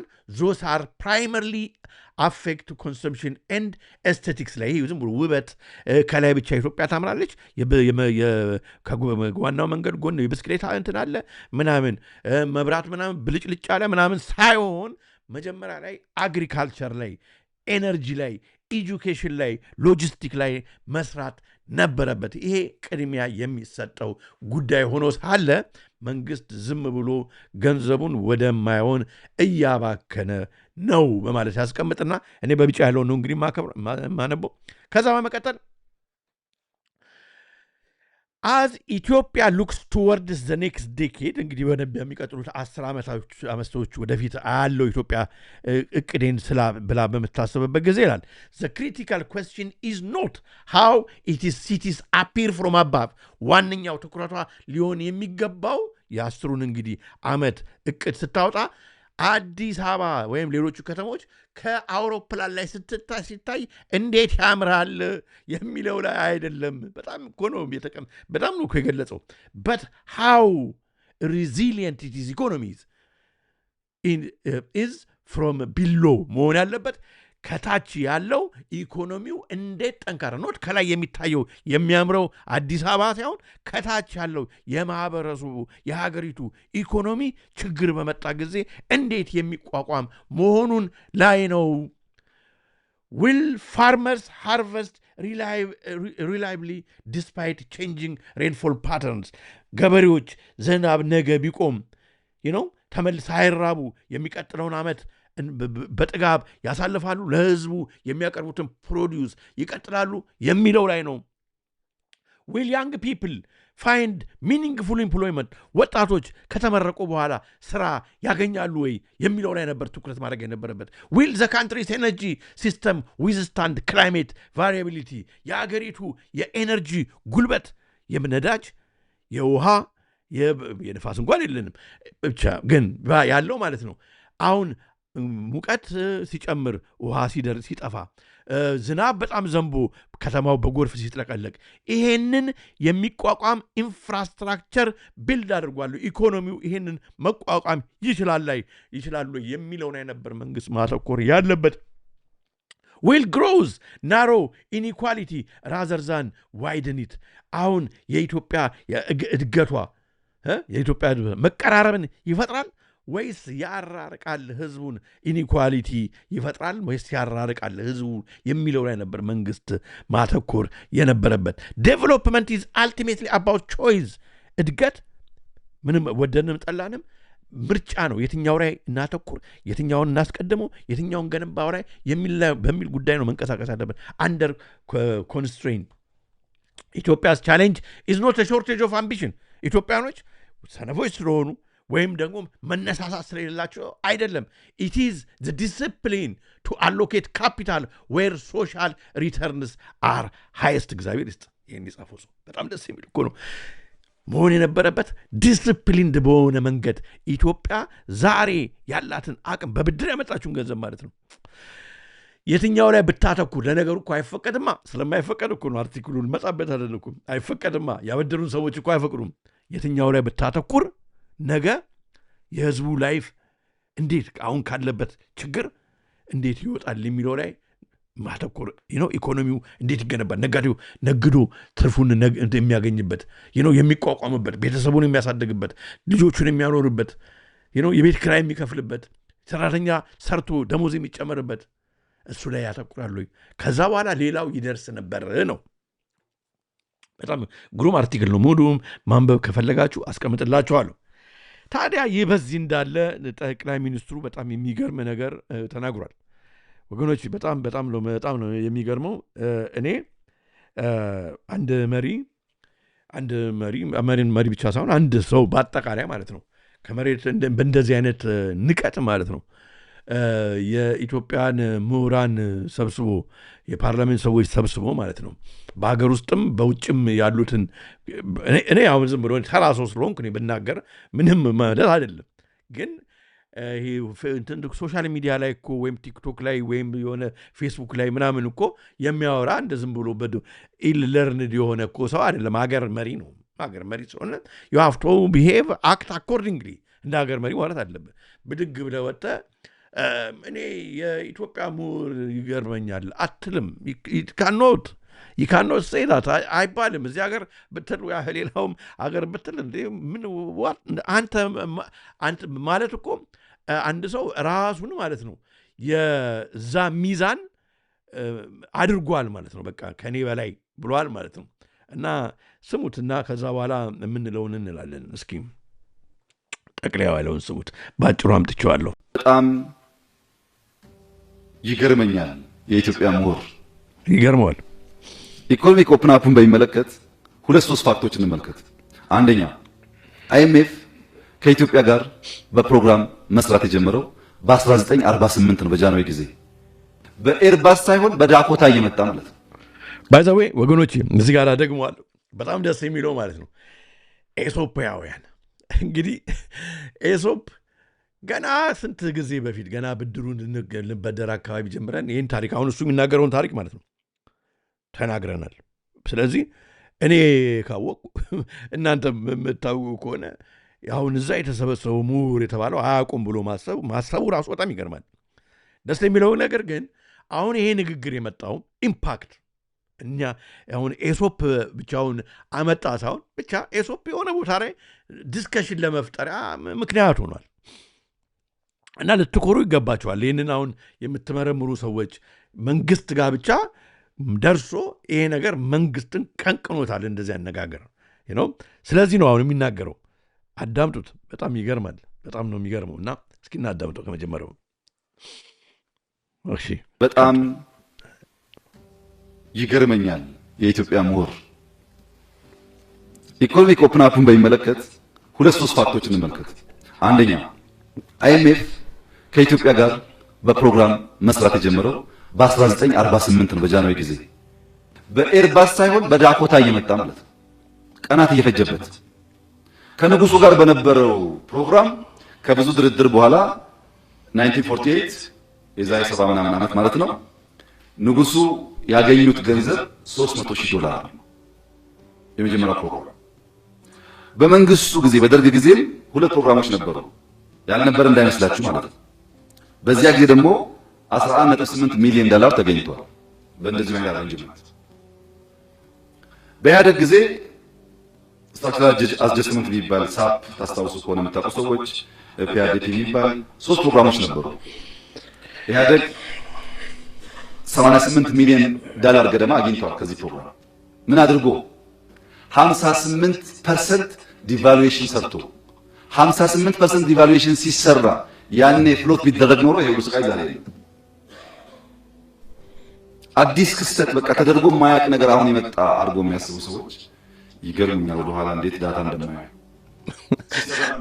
በጣም እኮ ነው የሚገርመው በጣም ነው የሚገርመው ስለዚህ ወገኖቼ እንግዲህ ይህንን እናያለን ማለት ነው ሙሉውን ቪዲዮ አስቀምጥላችኋለሁ ካላያችሁት ማለት ነው ቴሌግራም ላይ አስቀምጥላችኋለሁ ይሄ በጣም ማንም ሰው ኢንተርኔት ላይ ገብቶ የሚያይ ነው እዛ ጋራ ብዙ መጽሐፍ ያነበቡ ናቸው ከኢንተርኔት ከጉግል ሄዶ የሚገኝ ኢንፎርሜሽን አታውቁም ብሎ እንደዚህ መናገር ይገርመኛል ለኢትዮጵያ ምሁር ብሎ እንዲህ መናገር መመጻደቅ በጣም ትክክል ያልሆነ ነገር ነው ለማንኛውም ግን ለምን ለምን ማለት ነው ሰው ይሄ ነገር አካሄድ ትክክል አይደለም የሚለው እሱ ሳይሆን ብዙ ምሁሮች በዓለም ላይ አካሄዱ ትክክል አይደለም የአይኤምኤፍ እና የወርልድ ባንክ ስትራክቸራል አድጀስትመንት በጣም በጥንቃቄ ነው ሊወሰዱ የሚገቡት ዝም ብሎ አይጫጫርም አንተን ለጫጫርከው ብለው እኮ ብዙ ሰዎች ነግረውታል አሁን ለዚህ ማሳያው አገራችን ኢኮኖሚ እንግዲህ የገና ብድሩን ልትበደር ስትል ነው እኛ መጮህ የጀመርነው ስትራክቸራል አድጀስትመንቱን ያሳየን ምንድን ብሎ ነው የፈረመው ከምንድን ነው የተስማማው ከበፊቱ ኃይለ ሥላሴ እንደወሰዱ ይታወቃል መለሰ እንደወሰደ በደርግ እንደወሰደ እኮ ይታወቃል ስትራክቸራል አድጀስትመንቱ ነው ኤስኦፒ እያለ የሚናገረው ስትራክቸራል አድጀስትመንት ፓኬጁ ነው የሚታወቀው ምን እያልከ ፈረምክ ነው እሱ ሳይናገር አሁን እዚህ ጋር አገሪቷን ቁልቁሊት መንገድ ከመራ በኋላ ማለት ነው አሁን እዚህ ጋር የኢትዮጵያ ምሁር ይገርመኛል ማለት ምን ብለህ ነው የፈረምከው ብር እኮ ከአይኤምኤፍ እና ከወርልድ ባንክ መወሰዱ እኮ አይደለም በምን ምክንያት በምን ስምምነት ነው የተቀበልከው የሚለው ማሳያ ነው በግልጽ ነው የበፊቶቹ መንግስት ያደረጉት ስምምነት ኢትዮጵያ ችግር አለባት አዎ ግን ያሁኑ አይነት አይደለም ጦርነት ካሁን ከነበረበት በፊት በደርግ ጊዜ ኖሮ ያውቃል ትልቅ በጣም ከባድ ጦርነት ኖሮ ያውቃል በአንዴ ሶማሌ በዚህ በኩል የኤርትራው ጦርነት እንደሚታወቀው በጣም ብዙ ችግር እንደነበረ ይታወቃል ከዚህ አሁን የበለጠ ጦርነት የነበረበት ጊዜ ኢኮኖሚው እንዳሁኑ ብራችን ወድቆ አያውቅም እንዳሁኑ ህዝብ ተቸግሮ አያውቅም ስለዚህ ስህተቱን ለማስተባበል ማለት ነው ለማስተባበል ምሁሩን መስደብ ምሁሩን መናቅ መፍትሄ አይሆንም ወይም ተሳስቻለሁ ከዚህ ከገባውበት አረንቋ እንዴት ልውጣ ምሁሮች ናችሁ እናንተ ምከሩኝ ሰው ነኝ ተሳስቻለሁ ማለት ያባት ነው ግን እንደዚህ አሁን ብሎ እንዳለ በቃ በዓለም ላይ ያለው ምሁሩ በሙሉ በኔ ሚዛን ነው ብሎ ይሄ this is wrong man ተመልከቱ እስኪ እነዚህ እንቀጥላለን እና ወዳድሯ እንግዲህ ተደርጓል ብሏል አይደል በኃይለ ሥላሴ የማዕከሎቹን እንተዋቸውና የደርግ ምናምን ኃይለ ሥላሴ ብሎ ስለሄደ በኃይለ ሥላሴ ጊዜ የነበረው ኦኬ ከአይኤምኤፍ የዛን ጊዜ ስትራክቸራል አድጀስትመንት አልነበረም የሚባለው በሌላ ስምምነት ነው እንመጣበታለን እንደዛ ነበር የሚባለው በኋላ ላይ ነው ከ1980 በኋላ ነው ስትራክቸራል አድጀስትመንት የተባለው ግን እንትኑ አለ በቃ ይሄንን ካረጋችሁ ነው የምንሰጠው ምናምን የሚለው ስምምነት አለ አሁን እንግዲህ በእነኝህ ደረጃዎች ብቻ እንትን እናደርገው እስኪ እንገምግመው የተናገረውን ጠቅላይ ሚኒስትሩ የተናገረውን እንገምግመው የኃይለ ሥላሴ ጊዜ መካከል ላይ የምታዩት ነው ካታጎሪው በምን ደረጃ እንግዲህ አሁን ስምምነት የተባለውን ኃይለ ሥላሴ ጭራሽ ያልተስማሙባቸው ስምምነቶች ያልፈረሙ ስምምነት አላቸው ቀዳማዊ ኃይለ ሥላሴ የእሳቸው መካከል ላይ አለ ያሁኑ መንግስት ከ2019 በኋላ ደግሞ መንግስት እንግዲህ ከአይኤምኤፍ እና ከወርልድ ባንክ ጋር ያደረጋቸው በምንድን ነው የሚለያዩት የሚሉትን እስኪ እኔ በመጀመሪያው የአግሪመንት ታይፕ ነው የአግሪመንት ታይፑ አይነቱ ምን አይነት ስምምነት ነው የሚለውን በኃይለ ሥላሴ ጊዜ ሾርት ተርም ስታቢላይዜሽን ሎን ነው ለአጭር ጊዜ ችግር ለረጅም ችግር አይደለም ለአጭር ጊዜ ችግር መፍቻ የሚሆን ብድር ነው ለአጭር ጊዜ ችግር ይመስለኛል ይሄ የወሎውን ድርቅ ተደርጎ አንዳንድ አካባቢዎች ድርቅ ስለነበረ ያንን እንትን ለማረጋጋት ተብሎ የተወሰደ ሎን ነው ከዛ ስንቀጥል ማለት ነው ኤክስቴንድ የአብይ መንግስት ግን የአጭር ጊዜ ነው እንደ ሾርት ተርም ነው አይደለም ኤክስቴንድድ መጨረሻው መቼ እንደሆነ ራሱ አይታወቅም ኤክስቴንድድ ክሬዲት ፋሲሊቲ ኤንድ ዴፕት ሪስትራክቸሪንግ ፕሮግራም ዊዝ ኢንተርናሽናል ሞኔታሪ ፈንድ አይኤምኤፍ ጋር ማለት ነው በጣም ያቋረጡብን ነው እውነት እንዳንናገር ተመልከቱ በጣም ይገርማል አያችሁ በመጀመሪያው ራሱ በዚህ ይለያል ማለት ነው ሁለተኛ ሪፎርም ስኮፑ ሊሚትድ ዲቫሉዌሽን ኤንድ ኦስተሪቲ እንግዲህ ማለት በጣም እየተቆራረጠ ነው እንደምታዩት አቤት ኦኬ ሊሚትድ ዲቫሉዌሽን ለአንድ ዓመት ገንዘቡ ትንሽ ዝቅ ይበል ከረንሲው የኢትዮጵያ ይውረድ ለአንድ ዓመት እንደዚህ ለመሰለ ከዛ በተረፈ ግን አይነካም ነው በኃይለ ሥላሴ ጊዜ ይሄኛው መንግስት የወሰደው እርምጃ ተመልከቹ ዲፕ ስትራክቸራል ሪፎርም አፌክቲንግ ኤክስቼንጅ ሬቱን የኢትዮጵያ ብር በዓለም ገበያ የሚያሽቆለቁልበትን ዛሬ $1 136 የኢትዮጵያ ብር ነው። 1 ፓውንድ 250 ነው ምናምን ብር ነው።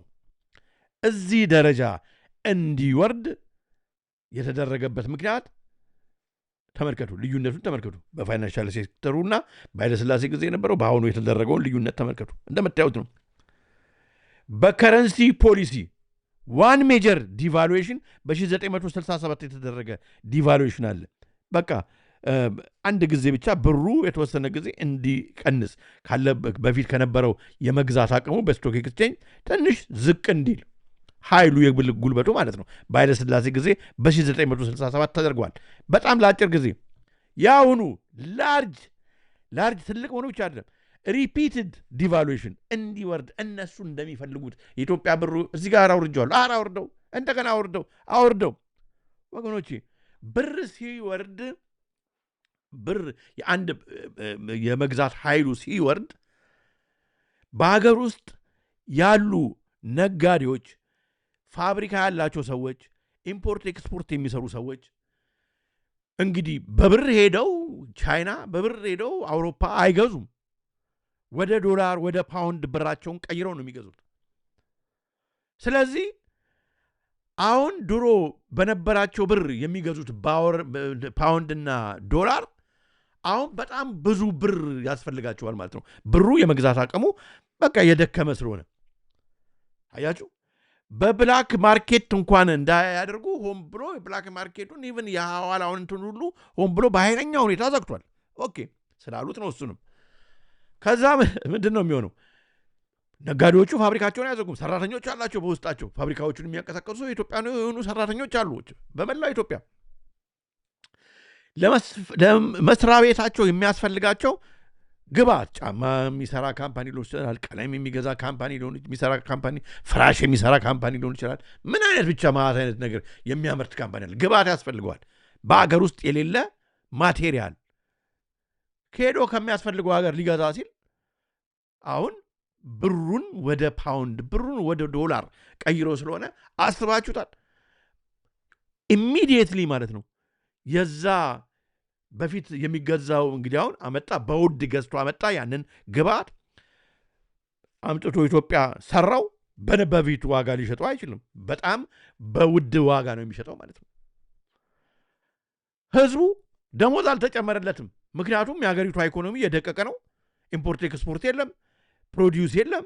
ስለዚህ መንግስት ከየት አምጥቶ ብድር ላይ ነው ያለው፣ ከየት አምጥቶ እንትን ያደርገዋል። በዚህ ዋጋ ነው የሚሸጠው ሲል ነጋዴው ማለት ነው የሰራውን ግብአቱን ተጠቅሞ የሰራውን በዚህ ዋጋ ነው የሚሸጠው ሲል ህዝቡ አይገዛም። ህዝቡ ካልገዛ ደግሞ አሁን ፋብሪካዎች ማለት ነው ትርፍ ስለማያገኙ ምን ማድረግ ነው? ወደ ምን ማድረግ ነው? ሰራተኛ ወደ ማሰና መቀነስ መጀመሪያ፣ ከዛስ ዋጋውን ወደ ማናር፣ ከዛስ ብሎ በመጨረሻ ፋብሪካቸውን ወደ መዝጋት። የሀገር ውስጥ ስራ ፈት ላይ ቁጥሩ ይጨምራል ማለት ነው። እነኚህ ከስራ የተባረሩ ሰዎች ወገኖቼ ቤተሰብ አላቸው፣ ልጆች አሏቸው፣ ሚስት አላቸው፣ ባል አላቸው፣ ጎረቤት አላቸው። ማት ነገር ነው በቃ ያለው። የሀገሪቱ ኢኮኖሚ ቁልቁሊት መንገድ ማለት ነው የሚሄደው።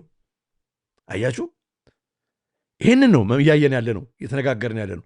ስለዚህ የዲቫሉዌሽኑ ጉዳይ ይሄ ነው። ኦኬ፣ ሰብሲዲስ ማለት ምንድን ነው? ሰብሲዲስ ማለት እንግዲህ በሙሉ ምን ይሏሉ አይኤምኤፍ እና ወርልድ ባንክ? ሰብሲዲስ መንግስት ድጎማ ማለት ነው። የድሃ ሀገር ስለሆነ መንግስት ድጎማ ያደርጋል። በአንዳንድ ሴክተሮች ላይ መንግስት ካተረፈው ትርፍ ድጎማ ያደርጋል። በተለያዩ ሴክተር፣ በጤና ላይ ሊሆን ይችላል፣ በትምህርት ላይ ሊሆን ይችላል፣ በአዛውንቶች እንትን ላይ ሊሆን ይችላል፣ በተለያየ በአንዳንድ መስሪያ ቤቶች ላይ ሊሆን ይችላል። ድጎማ ያደርጋል። በመብራት ላይ ድጎማ ያደርጋል። ያን ድጎማ አንሳ ይሉታል ማለት ነው። በኃይለሥላሴ ጊዜ ማይነር ድጎማዎች ስፔንዲንግ ከት ገንዘብ እንትን እንዳይል ማለት ነው እንትን እንዳይደረግ እንዳታወጣ በማለት ማይነር ከት ተደርገዋል። ድጎማ ገንዘብ አታባክኑ በሚል ማለት ነው። ወገኖቼ በአሁኑ ወቅት እኮ ያው ተመልከቱ፣ በስተቀኝ በኩል ያለውን በፊውል ሰብሲዲ ሪሙቫል መንግስት ሰብሲዲ ሲያነሳ ማለት ነው፣ ድጎማውን ሲያነሳ ነዳጅ ላይ ራሽናል ኤሌክትሪሲቲ ውድ፣ ፓብሊክ ትራንስፖርት ውድ፣ በቃ አስቡት፣ በነዳጅ ላይ ውድ ሁሉ ነገር ማለት ነው። ህዝቡን ክሪፕል ያደረገው ይሄ ነው። ስቴት ኦውንድ ኢንተርፕራይዝ ጋር ስንመጣ ሌላ የሚያስገድደው እንግዲህ ስትራክቸራል አድጀስትመንቱ በኃይለሥላሴ ጊዜ ማለት ነው ማንኛውም መንግስት ኦውን የሚያደርጋቸው በባለቤትነት የያዛቸው ማንኛውም እንደ አየር መንገድ፣ ቴሌኮም፣ ውሃ ምናምን የመሳሰሉት መንግስት ማለት ህዝብ ነው የራሴ የሚላቸው የመንግስት ኢንተርፕራይዞች አሉ አይደል? እነሱን ለፎሬን ኢንቨስትመንት በር ክፈት ምናምን ተብሎ ቢጠየቁም እሱን ከስምምነት ላይ ሳያስገቡ ነው። ተመልከቱ። ኖ ሜጀር ሪስትራክቸሪንግ ስቴት ኦውንድ ኢንተርፕራይዝ ላይ የለም። ወደ አብይ ጋር ስንመጣ ማለት ነው ፕራይቬታይዜሽን፣ ሊበራላይዜሽን፣ ቴሌኮም፣ ሎጂስቲክስ፣ ፋይናንሻል ሴክተር ሪፎርም በሁሉም ላይ ነው በርጎ የከፈተው። ለምን? ብራችንን ካደከሙ በኋላ ማለት ነው። ከዛስ በሚቀጥለው ፎሬን ባንኮችን ያስገባ ነው። ፎሬን ባንኮች ደግሞ እንግዲህ አስባችሁታል፣ በባንክ በአጠቃላይ የሚሰራው በኢንተረስት ነው። በኢንተረስት በወለድ ማለት ነው። ህዝቡን አገር ውስጥ ያሉ ባንኮች ከሚያበድሩት ኢንተረስት በታች አድርገው በሚያበድሩት ጊዜ ህዝቡ ግር ብሎ ከነባር የኢትዮጵያ ባንኮች ወደ አዲስ ወደሚገቡ ባንኮች ይሄዳል። ለተወሰነ ጊዜ ነው ግን ያንን ኢንተረስት ቀነስ አድርገው የሚያደርጉት። የሀገር ውስጥ በቀል ባንኮች ከተዘጉ በኋላ ኢንተርኔቱ በጣም እየረበሸ ነው። በጣም እየረበሸ ነው ኢንተርኔቱ እንደምታዩት ነው። ከንትን ካደረጉ በኋላ አውቀው እየለቀቁብን ነው።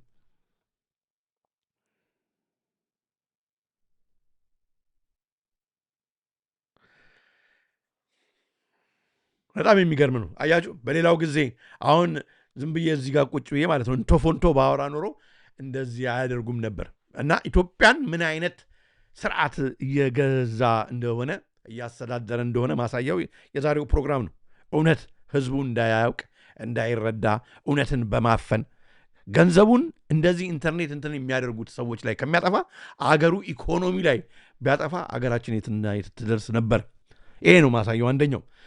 እንቀጥል ወገኖቼ።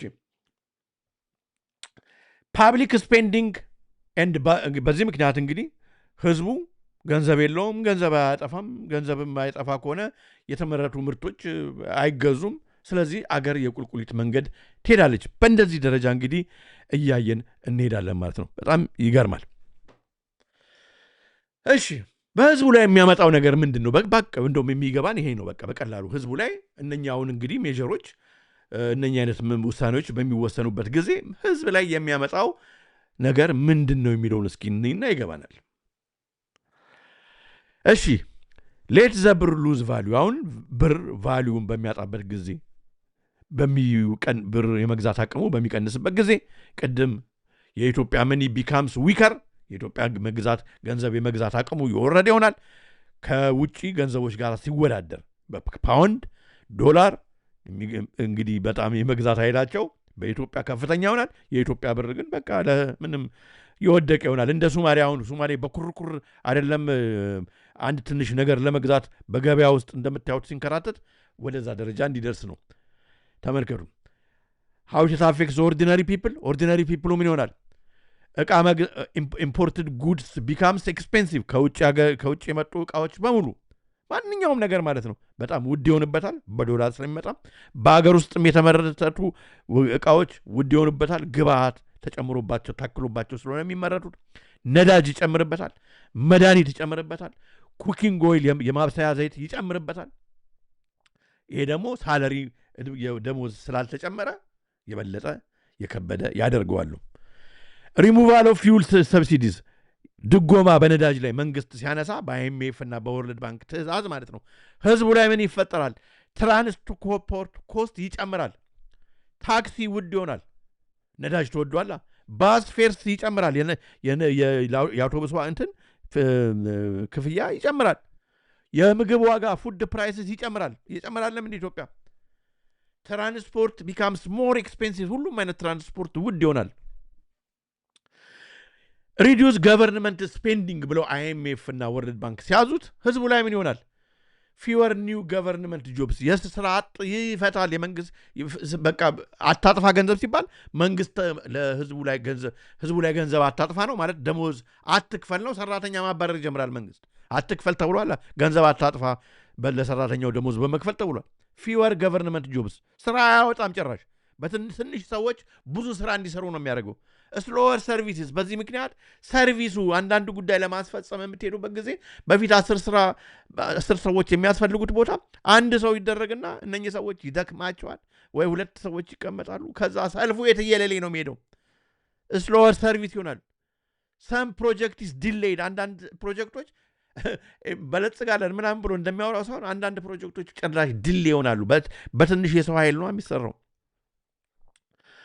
reform open state owned companies ለውጪ ድርጅቶች ካምፓኒዎች በር ሲከፈት ሰራው ህዝብ ላይ ምንድነው የሚመጣው some jobs may change or be cut ብዙ ስራዎች ይቀየራሉ አንዳንዶቹ ምክንያቱም በውጪ መንግስታት የውጪ ድርጅቶች በሚፈልጉት ሁኔታ ነው አንዳንዶቹ ደግሞ በቃ ይቆረጣሉ ጭራሽ ይቀራሉ price of services may rise የውጪ ድርጅቶች ደግሞ በሚያዋጣቸው ሁኔታ ነው የሚንቀሳቀሱት ዋጋዎች ይጨምራሉ ቴሌኮም እንግዲህ አሁን የውጭ ድርጅቶች ሲይዙት ዋጋው ባሁን ባለበት ይቀጥላል ብለ ለመጀመሪያ ጊዜ ኢትዮጵያ ቴሌኮም ከስራ ውጭ እስከሚሆን ድረስ ሊያደርጉ ይችላሉ በኋላ ይጨምራሉ የኢትዮጵያ ህዝብ ግን ደሞዝ አልተጨመረለትም መክፈል አይችልም ማለት ነው ለሚሰጠው ሰርቪስ profits may go to investors ትርፉ ለሀገር ሳይሆን የሚሆነው የነኛ የውጭ ድርጅቶች ትርፍ ማለት ነው እንደመጡ ወደ ሀገር ማለት ነው ወደ ሀገራችን እንደመጡ ትርፋቸውን ከኢትዮጵያ አውጥተው ወደ ውጭ ወስዷል ደሞ ማግኘት የሚፈልጉት ትርፉን በፓውንድ ነው በዶላር ነው ስለዚህ አስባችሁታል እንዴት ለኢትዮጵያ ህዝብ ውድ እንደሚሆንበት ከዛስ መጨረሻ አገር ኮምፕሊትሊ ካታስትሮፊክሊ ከበቃ ወድቃ ማለት ነው አገሪቷን አስተዳድሩልን ወደ ማለት ይኬዳል ማለት ነው tight control of money and budget በሚሆንበት ብለው በሚያዙበት ጊዜ ህዝቡ ላይ ምን ይሆናል inflation may slow later but in the short term money is tight business struggle to get loan ብዙ ቢዝነሶች ስራቸውን ለመፈጸም በጣም ይቸግራቸዋል ብድር የሚያስፈልጋቸዋል ብድር ከመንግስት መውሰድ የሚያስፈልጋቸዋል እንዴት በቃ ይሆናል አይሆንማ በቃ ብዙ ከመንግስት አንዳንድ እርዳታ ከባንክ ሎን ወስደው የሚሰሩ ድርጅቶች አሉ የተለያዩ አይነት ድርጅቶች እነሱ ማግኘት አይችሉም ማለት ነው ይሄ በጣም አሳሳቢ ነው ያው እንደንትን ያው ተመልከቱት እንግዲህ ፕራይስ ይሄንን እንደው ሰማፕ ለማድረግ እንድታዩት ነው ታዲያ የኢትዮጵያ ከረንሲ ታዩታላችሁ ከ2024 ከፈረንጆቹ እስከ 2025 ብቻ እንዴት እንደወረደ ተመልከቱታላችሁ ተመልከቱ አዲስ ስታንዳርድ ይዞት የወጣ ጋዜጣ እንትን ነው ሪፖርት ነው ኢትዮጵያስ ራፒድ ከረንሲ ዲፕሬሺዬሽን ከ2024 እስከ 2025 በፈረንጆቹ ተመልከቱ በዶላር ነው አሁን በ2025 152 ዛሬ 167 ምናልባት ከዛ በላይ አንድ ዶላር 152 167 ብር ሆኗል ይሄንን እንደዚህ ያወረደ መንግስት ነው ዛሬ አሁን የኢትዮጵያ ምሁር ይገርመኛል የሚለው ታላችሁ እሺ based on the latest IMF reports and review the International Monetary Fund is not okay አሁን 20% የኛውን ቆይ ላሳልፈውና ኦኬ ስለ ታክስ ኢንስፔክተርስ ዊዛውት ቦርደርስ ነው እንዲህ ካደረጉ በኋላ እነኚህ ሰዎች ማለት ነው ህዝቡ እንግዲህ አሁን ታክስ መክፈል በቃ ታክስ ጨምሮበታል ሁሉ ነገር ጨምሮበታል የኢትዮጵያ መንግስት ምን አለ በአንዳንድ ቦታ ላይ የተቀመጡ ሰዎች ታክስ በደንብ እየተቆጣጠሩ ስላልሆነ ከውጪ ኢትዮጵያዊ ያልሆኑ አካላት የኢትዮጵያን ታክስ ይቆጣጠሩ ማን ያዘዘው አይኤምኤፍ እና ወርልድ ባንክ ማለት ባልበላ ወገን አንጀታቸው ማለት ነው ወገናዊ ባልሆነ አንጀታቸው ከአሜሪካ ከአፍሪካ ከምናምን የመጡ ለዚህ ለጨለማው ኃይል የሚሰሩ የታክስ ኢንስፔክተሮች ማለት ነው መጥተው የኢትዮጵያ ህዝብ በተለያየ እርከን ላይ ያለው በዚህ አይነት ሁኔታ ታክስ ይክፈል ብለው ማለት ነው የሚያዙበትን ይሄ እንግዲህ አገር በቃ ድራሽ ከማጥፋት ምንም እንትን የሚል የለም። በቃ ምን አካሄዱ እኮ እንደዛ ነው። በህገወጥ ንግድ የሚሳተፉ ተቆጣጣሪ አካላት ህግ ለማስከበር እንቅፋት መሆናቸው ተነገረ ይልና አሁን እንግዲህ እርምጃው ምንድን ነው የሚሄድበት አቅጣጫ ሲባል መንግስት ታክስ ኢንስፔክተርስ ዊዛውት ቦርደርስ ነው connects global tax experts to strengthen local expertise and solve real tax challenge for developing countries tax administration.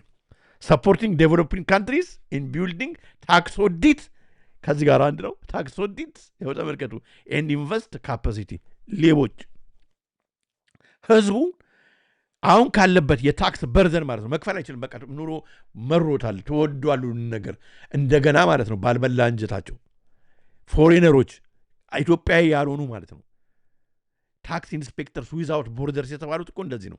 ለሁሉም ሀገር እኛ በቃ አካውንታንት ነን ታክስ እንትን እናደርጋለን ሬቬኒው ምን ሰራ ሰዎች ነን ብለው የኢትዮጵያ አይኤምኤፍ እና ወርልድ ባንክ ያበደራትን በወለድ ያበደራትን ብድር መክፈል የምትችለው እኛ ህዝቡን በተለያየ ቦታ የሚሰራውን ህዝቡን አገሪቷን እንደዚህ ታክስ ትክፈል በሚል እኛ አርከን ካወጣን ነው። ከዛ ገንዘቡንም እንቆጣጠርላቸዋለን በማጭበርበር በጉቦ በምናምን ማምን ምንድን ነው የሚባለው እንደ እንባ ጠባቂ መንግስት ሆነን እንሰራለን የሚሉ አሁን እንግዲህ በኢትዮጵያ ብቻ አይደለም ባይዘው በአፍሪካ እሺ የሚላቸው መንግስት ካለ እየተንቀሳቀሱ ነው። ዛር ኮል ታክስ ኢንስፔክተርስ ዊዛውት ቦርደርስ ከዚህ በፊትም ሄጀበታለሁ። በጣም የሚገርም ነው።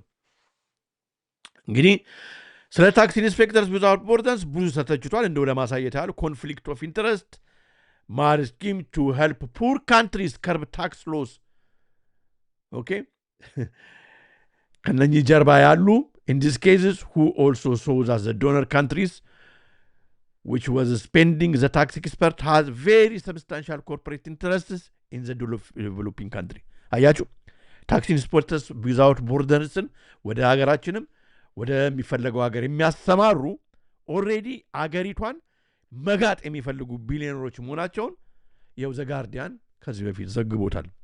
In other words, many of the multinational corporations that were being taxed by the developing countries' tax administration were from the same countries that were funding these projects and sending these experts. በጣም የሚገርም ነው። እስኪ ሻሂድ ቦልሰንን ታውቁት እንደሆነ ለጠቅላይ ሚኒስትሩ ይህንን አድርሱልኝ። ሻሂድ ቦልሰን ስለዚህ በደንብ በቃ አሁን የኢትዮጵያ ምሁር ይገርመኛል ብሏል። እስኪ የኢትዮጵያ ያልሆነ አሜሪካዊ ምሁር ያብራራለት ስለ አይኤምኤፍ እና ስለ ወርልድ ባንክ አሁን ኢትዮጵያ ሀገራችን የገባችበትን ሁኔታ ባጠራ ያለ ቪዲዮ ኤዲት አድርጌ አምጥቼዋለሁ። ሌሎችም በጣም ብዙ ቪዲዮዎች ማምጣት ይቻላል። ይሄኛው በጣም ደስ ስላለኝ ኤዲት አድርጌ አምጥቼዋለሁ። ቀስ እያልን እየተረጎምን እናየዋለን። በጣም ትጠቀሙበታላችሁ፣ ታተርፉበታላችሁ። ላይክ አድርጉ። በአሁኑ ወቅት ጥሩ ነው። እግዚአብሔር የተመሰገነው። ተመልከቱ። ጥሩ ነው። ላይኩም ቪዲዮም እንትኑም ተመልካቹም ጥሩ ነው። ተመልከቱ። እንግዲህ ይህን በጣም ብዙ እውቀት ነው የምናገኝበት ስትራክቸራል አድጀስትመንት ማለት ስትራክቸራል አድጀስትመንት ቅድም ተነጋገር ነው በአጭሩ አይኤምኤፍ እና ወርልድ ባንክ ሲያበድሩ እንግዲህ ይህንን የምናበድራችሁ ይህንን ብር ይህንን ካደረጋችሁልን ነው ብለው ቅድም የዘረዘርኳቸው አሏል በኃይለሥላሴ ጊዜ የተገባበትና የኛው መንግስት ደግሞ ሄደባቸው ስለነሱ በደንብ አድርጎ ያብራራል። ግን ከዛ በፊት ማለት ነው ወገኖቼ ከዛ በፊት አሁን ይሄ ምሁር ሲናገረው አንዳንድ ነገሮች ግራ ይገቡናል። እንግዲህ አይኤምኤፍ መች ተፈጠረ፣ ወርልድ ባንክ መች ተፈጠረ የሚለውን እሱ ሲሄድበት ግር እንዳይለን እና ታሪኩንም እንግዲህ ኢትዮጵያ ከ1948 ጀምሮ በንጉሱ ጊዜ ጀምሮ ነው መበደር የጀመረችው ምናምን ስለሚል ያለውን ታሪካቸውን ባጭሩ ብነግራችሁ በጣም ብነግራችሁ ሳይሆን ብናነሳው መልካም ነው። እንግዲህ ስለ አይኤምኤፍ እና ስለ ወርልድ ባንክ ስንነጋገር ማለት ነው መጀመሪያ ማወቅ ያለብን ስለ ብሬተን ውድ ሲስተምስ ነው። ብሬተን ውድስ ሲስተም ማለት ምንድን ነው? በሰከንድ ወርልድ ዋር በኋላ አውሮፓውያን ሀገሮች እንግዲህ ያው በጦርነቱ ምክንያት ኢኮኖሚያቸው ብዙ ሀገሮች ሂትለር ይይዛሉ ብሎ ባነሳው ጦርነት ማለት ነው ደቀው ነበር። በጣም ደቀው ህዝቡን ለመንሰራራት አልቻሉም። ህዝቡን ለማስተዳደር አልቻሉም። ኢኮኖሚያቸው ደቆ ነበር። በዚህ ምክንያት አሜሪካ፣ ፈረንሳይ፣ ጣሊያን፣ እንግሊዝ እነኚህ የመሳሰሉ ሀገሮች ወደ አሜሪካ ሄደው ማለት ነው ዋሽንግተን ዲሲ በ1944 ዓመተ ምህረት ብሬተን ውድስ በሚባል ቦታ which is ዋሽንግተን ቦታውን ስሙን ልንገራችሁ ቦታው ቦታው በብሬተን ውድስ ኮንፈረንስ ካርል በሚባል ኒው ሃምፕሸር ዋይት ማውንቴን ቪሌጅ ዋሽንግተን በዛ ይሰበሰባሉ ማለት ነው። ይሰበሰቡና ከዛ በቃ ስትራክቸር ነው። በዚህ መንገድ እንነግድ፣ ይህንን አይነት የሞኔተሪ ህግጋት እናሳድር። ለራሳቸው ነው፣ ለሌላው የአፍሪካ ሀገር አይደለም፣ ለሌላው አይደለም፣ ለአውሮፓውያኖች ከአሜሪካኖች ጋር ባላቸው የንግድ ግንኙነት ማለት ነው። ፍሬምወርክ ስታብሊሽ እናድርግ ማለት ሞኔተሪ ማኔጅመንት ገንዘብ ቁጥጥር እናድርግ፣ ያለበለዛ ከዚህ ከገባንበት አዘቅት መውጣት አንችልም ብለው ማለት ነው ተስማሙ፣ ስምምነት አደረጉ። ጠቀማቸው፣ ለራሳቸው ነው። አንደኛው ብር ያለው ያበድራል፣ ከዛ በኋላ አንተም እንደዚህ ትከፍለኛለህ፣ እኔ ደግሞ እኔ ጋር እንደዚህ ነገር አለ ተባብለው ብቻ ተባብረው ማለት ነው አውሮፓውያኖቹ ከአሜሪካኖቹ ጋር ሆነው ወጡ። አሁን ያሉበት ደረጃ ለእነሱ ተስማማቸው። ከዛ ያን ካደረጉ በኋላ አሁን እንግዲህ ኤክስፓንድ ማድረግ አስፈለጋቸው ማለት ሲያዩ አሁን እንግዲህ ከኮሎናይዜሽን የወጡ ብዙ ሀገሮች አሉ። እንግሊዝ ግዛቷን እያጣች ነው። በቀኝ ግዛት የያዘቻቸው ሀገሮች ፈረንሳይም ጣሊያንም እንደዛው እያጡ ነው። ስለዚህ አሁን ሪሶርስ ያስፈልጋቸዋል ነው። የተለያየ አይነት ሪሶርስ ማዕድን ያስፈልጋቸዋል፣ ጥጥ ያስፈልጋቸዋል፣ ቾኮሌት፣ ካካዋ ያስፈልጋቸዋል፣ ማዕት ነገር ያስፈልጋቸዋል። እነኝን ነገሮች ለማግኘት ቀኝ ግዛት የያዟቸውን አገሮች ሪሶርስ ለማግኘት ማለት ነው ተመልሰው በጣም አስበውበት ሌላ የቀኝ ግዛት እንትን ፈጠሩ ማለት ነው። ሀሳብ አፈለቁ። ያ ነው እንግዲህ በብሬተን ውድስ ኮንፈረንስ ከዛ በኋላ የወሰኑት ነገር ምንድን ነው? አይኤምኤፍ እና ወርልድ ባንክን በዛው በሴም ይር ማለት ነው 1944 መሰረቱና አሁን እንግዲህ በአሜሪካ ያሉ ቢሊዮነሮች፣ በጣሊያን ያሉ ቢሊዮነሮች፣ በእንግሊዝ ያሉ ቢሊዮነሮች እነሱ የሚደጉሙት ከዛ ለአፍሪካ አፍሪካኖች አሁን ትልቅ አጣብቅኝ ውስጥ ነበሩ። የዛን ጊዜ ብር እንግዲህ ኮሎናይዘሮቹ ወጥተዋል። ያለ ገንዘብ አገራቸውን መልሰው መገንባት አይችሉም። ሀገራችንን እንዴት እንገንባ በሚሉበት ጊዜ በአማካሪ ደረጃ የቀድሞ ቀኝ ገዢዎች አሁን ተመልሰው መጥተው ሀገራችሁ መገንባት ትፈልጋላችሁ? ብድር እናበድራችኋለን። እሺ መልካም፣ ብድር የምናበድራችሁ ከሆነ ግን ያው እኛ የምንላችሁን በዚህ ካደረጋችሁ ነው ብለው ስምምነት ይሰጧቸዋል ማለት ነው። ከነኚህ ስምምነቶች ቅድም እንደተነጋገር ነው እንግዲህ ማርኬታችሁን ለፎሬን ኮምፒቲሽን ክፍት ታደርጋላችሁ። ማርኬታችሁን ለፎሬን ኮምፒቲሽን ከነሱ ጋር እንግዲህ ገና ከባርነት የወጣ ህዝብ እንዴት ነው ኮምፒት የሚያደርገው? አስባችሁታል? እሱ ብቻ አይደለም፣ አገራችሁን የራሳችን ብላችሁ ስቴት ኦንድ የሆኑ ነገሮችን ቅድም ተነጋገር ነው ለፕራይቬታይዜሽን ኦፕን ታደርጋል። መልሰው እንደገና ወደ ቀኝ ግዛት ሊያስገቧቸው ማለት ነው። እኛ የተለያዩ ኢንስቲትዩሽኖችን እኛ እንድንቆጣጠራቸው ገንዘባችሁን እስከምትከፍሉ ድረስ በሩን ትከፍቱልናላችሁ። እሺ እንደገና ደግሞ የመንግስትን ስፔንዲንግ ደግሞ ትቀንሳላችሁ። ማለት ምንድን ነው? ለትምህርት ቤት ላይ የምታውሉትን ትቀንሳላችሁ፣ ለሆስፒታል ላይ የምታውሉትን ትቀንሳላችሁ፣ ለልማት የምታውሉትን ገንዘብ የምታጠፉትን ገንዘብ ትቀንሳላችሁ። እኛ ስናዛችሁ ብቻ እኛ በምንነግራችሁ ብቻ ነው። ማለት አገር እንዳያድግ ይፈለጋል። ከነሱ ብቻ ያየ ህዝቡ በመናጆ ማለት ነው እንዲኖር ለማድረግ እዚህ በጣም እኮ የሰይጣናዊ የሆነ እሱን ስምምነት አድርገው እና ፎከስ ኦን ኤክስፖርት ክሮፕ ማለት የነሱን ምርት ብቻ ኢምፖርት እያደረግን እኛ ደግሞ ማዳበሪያ ከእንደነሱ እንድንገዛ የኛ እንትን ፕሮዲውስ የምናደርገው ማርኬት ደግሞ እነሱ በሚተምኑት ገበያ ሆኖ በርካሽ እነሱ እንዲገዙ ምናምን የሚደረግበትን ያስማማቸው ደስፐሬት የሆኑ መሪዎች ይህንን ይወስዳሉ። ከዛ በኋላ ችግር ይፈጠራል። በበለጠ መክፈል ሳይችሉ ሲቀር ደግሞ ምን ችግር አለ? እንደገና ተበደሩ ይባልና የዕዳው ጉድጓድ እየጠለቀ ከዛ ኮራፕት የሆነ ሌባ የሆነ ደግሞ የአፍሪካ መሪ ያው እንደምታውቁት ብዙ ነው። እሱ በሚኖርበት ጊዜ ደግሞ ያ የብድሩንም ገንዘብ ከህዝቡ የተሰበሰበውን ይወስድና ስዊስ ያስቀምጠዋል። ሰውየው የሆነ ነገር ሆኖ ሲሞት ወይ ሲጠፋ የሚቀጥለው ደግሞ የሚመጣው መንግስት ደግሞ ያው ዕዳው የትም አይሄድም፣ መንግስት ነው የሄደው እንጂ ዕዳው የትም አይሄድም።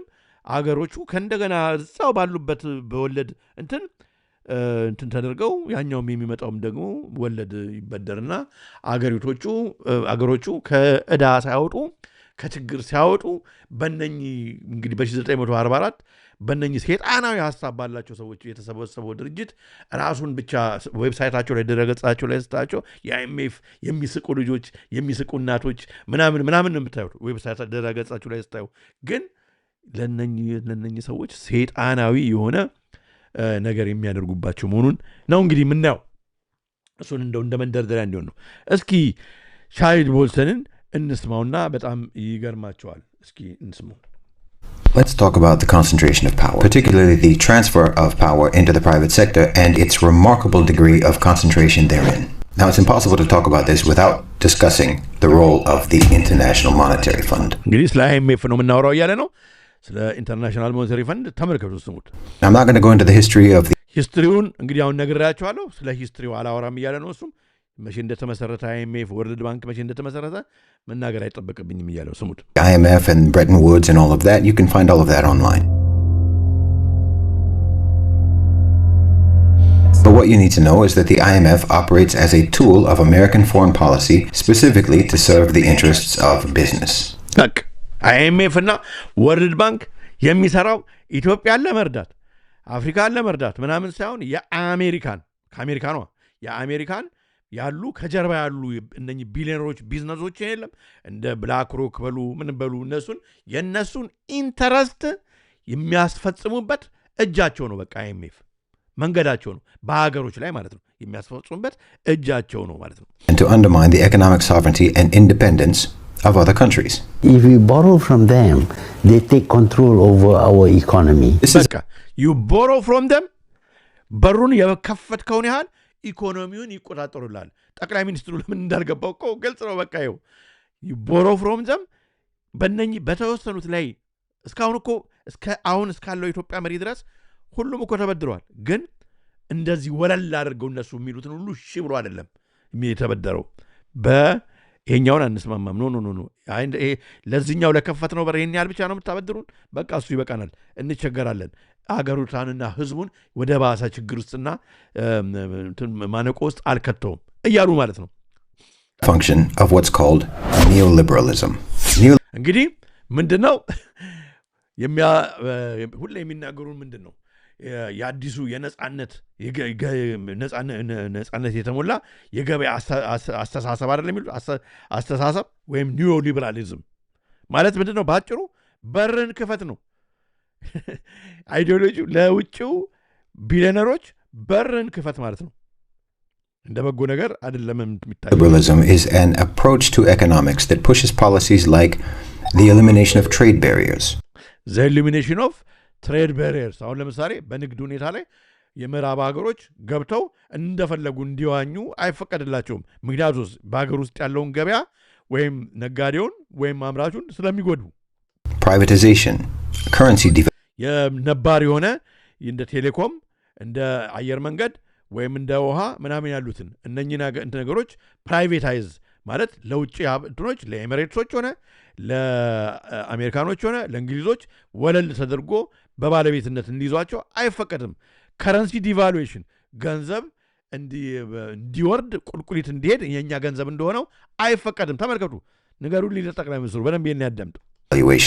Cutting social spending and cutting social spending ማለት መንግስት በህዝቡ በሚፈልገው ኢንፍራስትራክቸር ላይ በትምህርት ሊሆን ይችላል፣ በሆስፒታል ሊሆን ይችላል፣ በፋርማሲ ላይ ሊሆን ይችላል፣ በተለያዩ ልማቶች ላይ ሊሆን ይችላል። እነሱ እኛ ባልነው መንገድ ብቻ ነው የምታጠፋው። ያልበለዚያ እሱን ገንዘብ የምታጠፋ ከሆነ አንተ በፈለከው ለህዝቡ በሚጠቅምም ሆነ በማይጠቅም አናበድርም። ከረንሲ ዲቫሉዌሽን ማለት ይሄ ነው። Promotion of export-led economies and deregulation, particularly with regards to rules governing foreign investors. The IMF gives out loans with terms that make repayment almost impossible. አያችሁ IMF የሚያበድረው መክፈል የሚባለውን ማለት ነው እንዳይቻል አድርጎ ነው። ለምን? በቃ እንደዛ ነው። ወለዱ ከባድ ነው፣ ስምምነቱ ጠንካራ ነው። የማያመርት ሀገር አታምርት፣ ገንዘብ አታጥፋ፣ ካላጠፋ እኮ አትሰራም፣ አታመርት ማለት እንዴ። ስለዚህ ምን እያሉት ነው? አንተ በቃ ከተማዋን የብስክሌት መስመር ስራ፣ መብራት ብልጭ ብልጭ አድርግ፣ ሲሲቲቪ ምናምን አድርግ፣ ዲጂታል አይዲ ላይ ገንዘብን አጥፋ፣ በቃ እሱ ላይ ሲሉት እሱን ያደርጋል። ሌላው ላይ ግን የሚጠቅመው ላይ ህዝቡን ከገባበት ጉድጓድ የሚያወጣው ላይ አታጥፋ ሲሉት እሺ ይላል።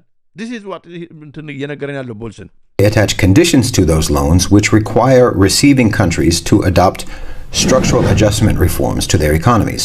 አያችሁ ስትራክቸራል አድጀስትመንት ፖሊሲ ቅድም የጠቀስናቸው ናቸው። ይህንን ካደረክ ብቻ ነው ምን አበድር ብለው የሚስማሙበት ፖሊሲ ነው። Which include all of the policies that I just mentioned. እኛም ቅድም የጠቀስነው እሱም አሁን የጠቀሳቸው በሙሉ እርምጃዎች ማለት ነው። እንግዲህ ያ ነው አሁን በዛ ምክንያት ነው ሀገራችን እዚህ ትልቅ ችግር ውስጥ የገባችበት ምክንያት። አያችሁ I will lend you some money in a very short time frame at full interest rate to get አያችሁ በአጭር ጊዜ ውስጥ የሚከፈል ብሎ በፉል ኢንተረስት ሬት በውድ ማለት ነው IMF ያበድራል። ከዛስ እሱ መክፈል ሳችል እንደገና ሌላ ብድር ወሰደዋል። ብድር በብድር በወለዱን IMF እንግዲህ ያመጣው መጀመሪያም ከጀርባ ካበደሩት ቢሊዮነሮች ነው። አሁን መንግስት በተስማማው ስምምነት ምክንያት በፕራይቬታይዜሽን ቴሌኮምን፣ አየር መንገድንም ምን ይታወቃል ቀስ ብሎ መሬቱንም ምኑንም ጎልዱንም ማይኒንጎቹንም ምናምን እያደረገ ይሰጣል ማለት ነው። ኢትዮጵያ ተሸጠች ማለት እንደዚህ ነው። you out of the bind and they then impose upon you tremendous restrictions in what you can spend. Now all of these adjustments are designed to restructure a country's economy. አያችሁ ይሄ ሁሉ እርምጃዎች የሚያደርጉበት ምክንያት የአገሪቱን ኢኮኖሚ እነሱ በሚፈልጉበት መንገድ ቅርጽ ወደ እነሱ መንገድ መውሰድ ነው። በቃ to suit the interests of multinational corporations and foreign investors, not in the interests of their own population. አያችሁ ለአገሩ ህዝብ በሚጠቅም መንገድ ሳይሆን ለነሱ ለቢሊዮነሮቹ ለብላክ ሮክ በሉ ለምናምን በሉ ለእንግሊዞቹ በሉ በቃ RFI ምንድነው ዲቪድ የእንግሊዞቹ ዲቪድ አለ እዚህ እንግዲህ የቶኒ ብሌር ግሩፕ ማለት ነው። ከጀርባቸው ቢሊዮነሮቹ ነው ያሉት። እነሱ የአገሪቱን ሪሶርስ በሙሉ ለመጋጥ አገሪቱን ለመቆጣጠር የአገሪቱ ብድር እያበደሩ መክፈል እንደማንችል እያወቁ ከወለዱት በእኛ ድህነት ላይ ሀብታም ይሆናሉ ማለት ነው። Makes African and third world debt different from the American debt. Number one, America is never going to pay its debt. It doesn't have to. Its debts are in its own currency. አያችሁ አሁን አንዳንድ ሰው አሜሪካ ብትበደር ከIMF ይላል፣ ከእንግሊዝ ብትበደር ይላል። እነሱ እኮ ብራቸው እኮ የወረደ አይደለም። አሜሪካ ተበድራ ከፈለገች የራሷንም ገንዘብ ፕሪንት ታደርጋለች። ምንም ማለት አይደለም። አያችሁ በፓውንድ ተበድሮ በፓውንድ መመለስና በዶላር ተበድሮ በዶላር መመለስም ምንም ማለት አይደለም። አያችሁ ችግሩ ምንድን ነው? እኛ እኮ በብር ተበድረን በፓውንድ ነው የምንከፍለው፣ በብር ተበድረን በዶላር ነው የምንከፍለው። ምክንያቱም አስቀድሞ ብራችሁን አውርዱ ብሏል። ስለዚህ መቼም ከፍለን አንጨርስም። You can simply print it. The African debt is not in its currency. The African debt is in U.S. dollars. Africa has to earn the U.S. dollars, and the only way it can earn the U.S. dollars is not to be assassinated for growing its own food and become... ከዛ በኋላ የራሳችሁን ምርት አታምርቱ፣ እኛ የምንሰጣችሁን ዘር ተቀበሉ፣ የእናንተ የራሳችሁን ማዳበሪያ አትጠቀሙ፣ ፍግ ለፕላኔቱ ጥሩ አይደለም ምናምን፣ ከዛ የእኛን ተጠቀሙ፣ መሬቱን ሱሰኛ። አያችሁ የሚደረግብን ግፍ ይህንን መንግስት እንዲያውቅ ነው የሚፈለገው እንጂ እንደገና ጭራሽ በIMF ጎን ቆሞ እንደ ምንም ሁሉም ሀገር የሚያደርገው ነው እኛም ብንገባበት ምን ችግር አለው ብሎ በሩን ብርግድ አድርጎ ካስገባ በኋላ ምሁሩን መስደብ ነውር ነው። independent and doing something that the United States does not like.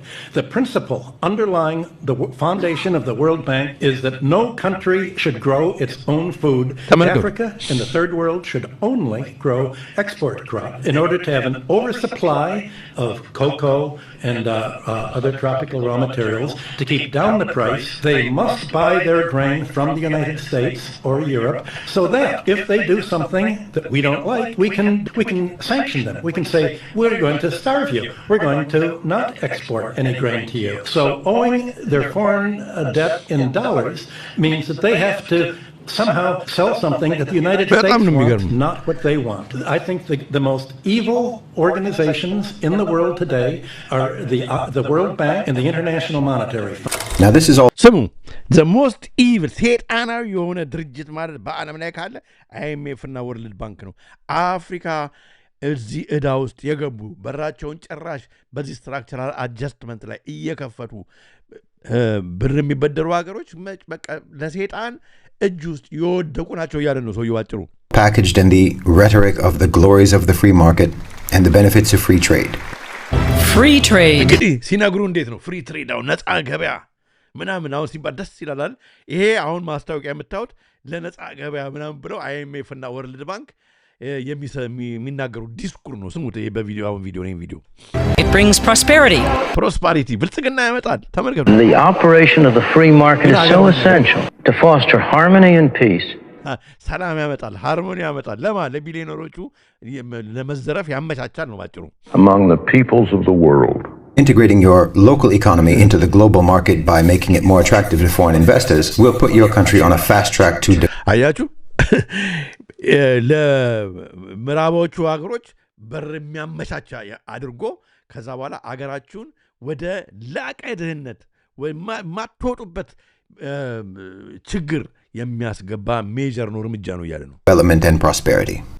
ብልጽግና የሚያመጣ አይደለም። It is a process of opening up economies so that trade between countries could take place freely. Increasing globalization has helped the expansion of opportunities for nations and benefited workers in rich and poor countries alike. Brings positive benefits for consumers, helping to increase choice, drive down prices, improve services and create new jobs and opportunities. Globalization can therefore be seen as a positive force for change that has the potential to raise living standards and drive economies forward. Of course they fail.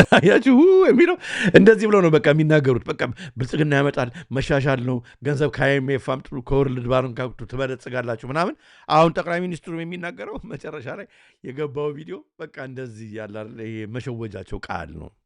Mention that this is exactly the opposite of the ግን ብልጽግና የሚያመጣ ሳይሆን ዘ ኦፖዚት ነው። እንደውም ብልጽግና ሳይሆን ድህነት መቆርቆዝ የሚያመጣ ነው። way in which developed nations became developed in the first place. And they fail to mention that the free market isn't free at all. It's a fully centralized system dominated by monopolies consisting of massive corporations. እንግዲህ ፍሪ ማርኬት ከሚባለው ጀርባ ያሉት እነማን ናቸው? እነኚህ ሁሉ በቃ የቢሊዮነሮቹ ግሩፖች አሉ አይደለም፣ የጨለማ ማህበረሰብ ድርጅቶች እነሱ ናቸው። አሁን ለIMF እና ለወርልድ ባንክ ብር የሚከቱት በወለድ አበድሮ ሀገሮችን ለነኛ አሁን እንግዲህ ኮካኮላ ለሚያስፈልገው ኮኮ ፓውደር ይሁን ምናምን የሚያስፈልገው አለ አይደለም፣ እሱ ለዛ ሀገር ይሰጥና የዛን ሀገር ኮኮ ፓውደር እንዳለ ይወስዳል። ፔፕሲ ለሚያስፈልገው ግብአት አለ አይደለ፣ ወይም ደግሞ መሬት ያስፈልገዋል ወይ በኢትዮጵያ ምናምን ለኢትዮጵያ በገንዘብ ስጧት ይልና በIMF በኩል ስትራክቸራል አጀስትመንቱ ላይ አስፈርሞ ከዛ የተወሰኑ ሰራተኞች ቀጥሮ ግን ከሀገሪቱ መንግስት ጋር በመስማማት ማለት ነው በድብቅ በቃ ህዝቡን በሚገድል መጠጥ እያጠጣ ማለት ነው ሀገሪቱን ይቦጥቡታል። እነኚሁ በሙሉ የምታያቸው ድርጅቶች banks and asset management companies with economic power that can eclipse the GDP of any country in በዚህ ምክንያት የአንድ ሀገር የነፍስ ወከፍ እንትን ምንድነው አቅም በገበያው ማለት ነው ጂዲፒው የወረደ ይሆናል። በቃ ምንም ዛሬም ችግር ነው፣ በሚቀጥለው ዓመት ችግር ነው፣ ህዝብ በቃ መሰደድ ነው፣ መቆርቆዝ ነው። Developing world. We don't have a level playing field. They have the collective ability to dictate wages, pricing. ስለዚህ የህዝቡን ደሞዝ እነሱ የሚተምኑበት ይሆናል። እቃ በስንት ይሸጥ የሚለውን እነሱ የሚተምኑ ይሆናል። ተመልከቱ። Costs and ዋጋው በስንት ይሁን የሚለውን እነሱ ደሞዛችንን የሚሸጥበትን ዋጋ በስንት ይገዛ ይሸጥ እነሱ የሚወስኑ ይሆናሉ። መንግስት መወሰን ያቆማል። Access to credit in ክሬዲት ማን ያገኝ የሚለውን በስንት ያህል ወለድ ይሰጥ አይሰጥ የሚለውንም የሚወስኑ ይሆናል። Every conceivable sector of the global economy. Just look at what Unilever's chief financial officer, Graham Pitketley, told investors last month. We are the price leader. Competition is following in pricing, and we're measuring that. In other words, Unilever is so big, it can hike prices at will because competition is not even... ተመልከቱ እንግዲህ ዩኒሊቨር እንግዲህ አሁን ተመልከቱ አንድ አገርን ኢኮኖሚ ኮምፒቲሽኑን በዚህ ይሁን ከውጮቹ ጋራ እንግዲህ በዚህ በፍሪ ትሬድ ማለት ነው በዚህ ዋጋ ይሸጥ በዚህ ዋጋ ቡናው በዚሁንም የሚጠቅ እንትን የሚል ካምፓኒ ነው ዩኒሊቨር። ይሄ አሁን በ2000 እንደምታዩት እንግዲህ አርቲከሉን በጁን 30 2025 ዩኒሊቨር ኦኬ launches Vaseline in Ethiopia paving way for imports. ተመልከቱ አሁን ዩኒሊቨር እንዳሪፍ በቃ አሁን ኢትዮጵያ ኢምፖርት ልታደርግ ነው ኤክስፖርት ልታደርግ ነው ማነው ዩኒሊቨር በቃ አሪፍ ድርጅት ሆኖ መቅረቡ ነው እዚህ ጋር እየነገረን ያለው ይሄ እንግዲህ ይሄ ምሁር እየነገረን ያለው ዩኒሊቨር ከዚህ ውስጥ ከአይኤምኤፍ እና ከወርልድ ባንክ ጋር አብሮ የሚሰራ ይሄ እንግዲህ የምታየው ሰው የዩኒሊቨር ሲኢኦ ነው። መጥፎ አንድ ሀገር ወይ ቁልቁሊት መንገድ የምትሄድበትን የሚያመቻቹ ሰዎች ናቸው እያለን እየነገረን following in pricing, and we're measuring that. In other words, Unilever is so big, it can hike prices at will because competition is not even a factor in most markets, and other major companies just follow Unilever's pricing. They increase their market share by proliferation and domination, not through competitive products and pricing. The IMF, therefore, is an instrument used by the international business community to politically crack open vulnerable countries for... ተመልከቱ the IMF ሌላ ነገር ሳይሆን አገሮች በራቸውን እንዲከፍቱ ለቢሊዮነሮቹ ግሩፕ ማለት ነው የጨለማ ማህበረሰብ መንገድ የሚያመቻች መንግስታቶችን የሚያሳምን ድርጅት ነው እያለን ነው። በጣም የትኛው ቃል በጣም ኢምፖርታንት ስለሆነ ይስማል። In other words, instrument used by the international business community to politically crack open vulnerable countries. Politically crack open vulnerable countries እንደ ሀገራችን ማለት ነው ችግር ውስጥ የወደቁ ሀገሮችን for predatory investors and for predatory investors የተባሉ በቃ አያችሁ ጨካኝ የሆኑ ኢንቨስተሮች በኢንቨስተርስ የሚንቀሳቀሱ የውጭ ድርጅቶችን ለነሱ በር የሚከፍት ነው የሚያመቻች ነው operations to devour.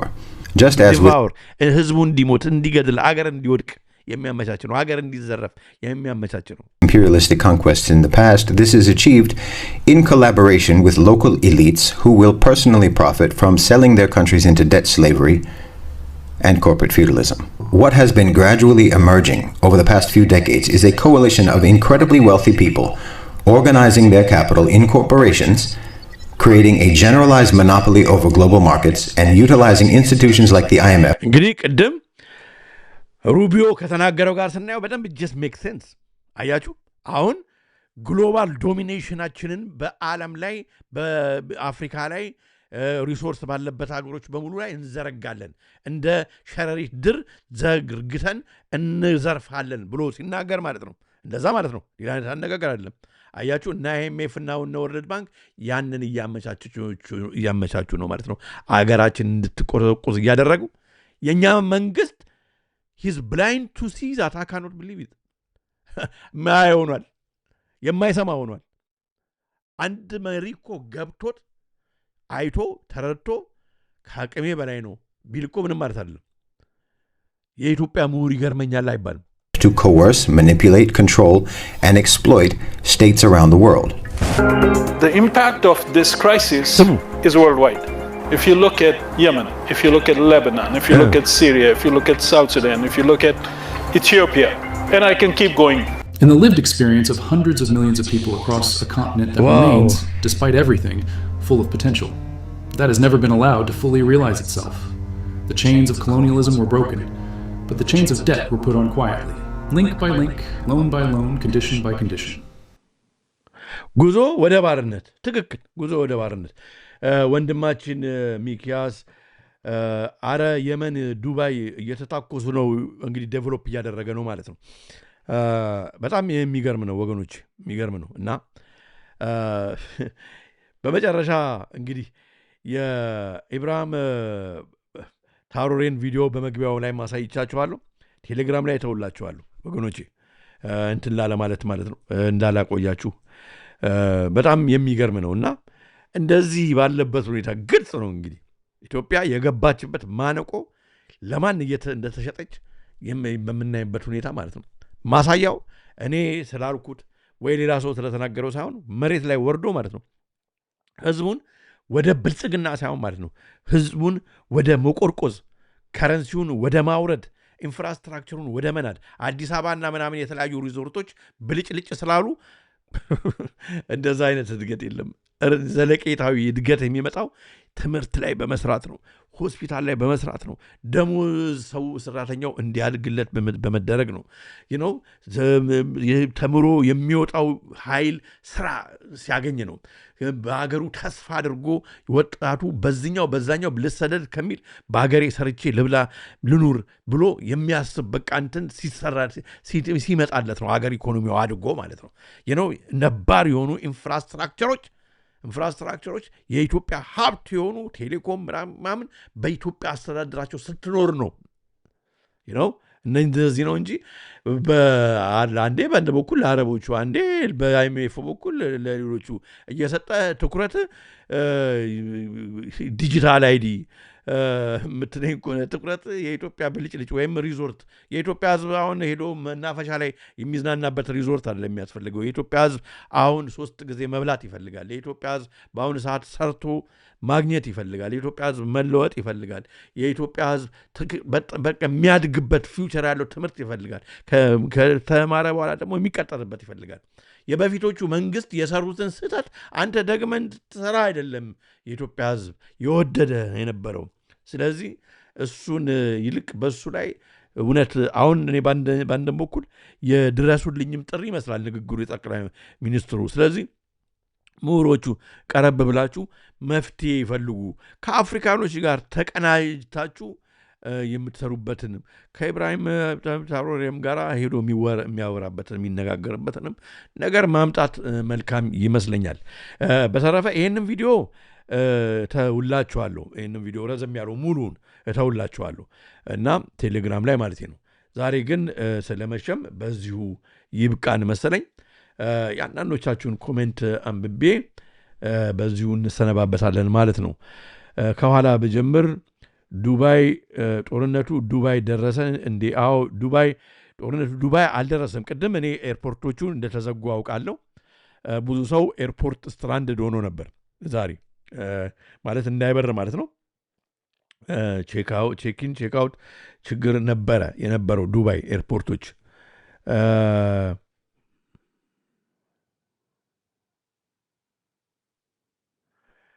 እና ኢብራሂም ትራኦሬማ የሚያስቀና መሪ ነው። እግዚአብሔር እንደሱ አይነት መሪ ያምጣልን አለን። ግን እግዚአብሔር ተስፋው ቃል ኪዳኑ አለን እና ያመጣልናል። ያሉትንም ልቦና ይስጣቸው። ግን ህዝብ እንደ በአጠቃላይ የኢትዮጵያ ብዙ ምሁራኖች አሏት። እነሱም በሙሉ የኢትዮጵያ ምሁር ብሎ መጨርገድ ግን አይፈቀድም። ትክክል አይደለም። እኔ አውቃለሁ ማለት ሳይሆን ግን ትክክል አይደለም። በቃ ነው ቤዚክ የሆነ ኮመን ሴንስ ኖሌጅ አለ። we are not our own anymore። አዎ ትክክል።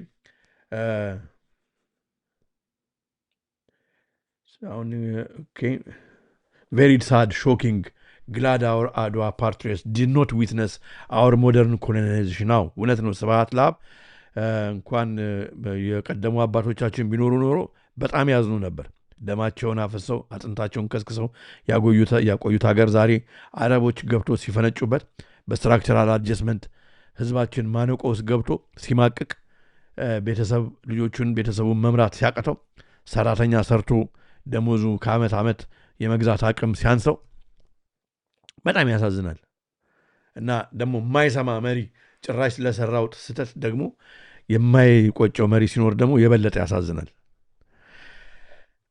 ወገኖቼ እንግዲህ አይ ቲንክ ብዙ ከበር አድርጌዋለሁ መሰለኝ።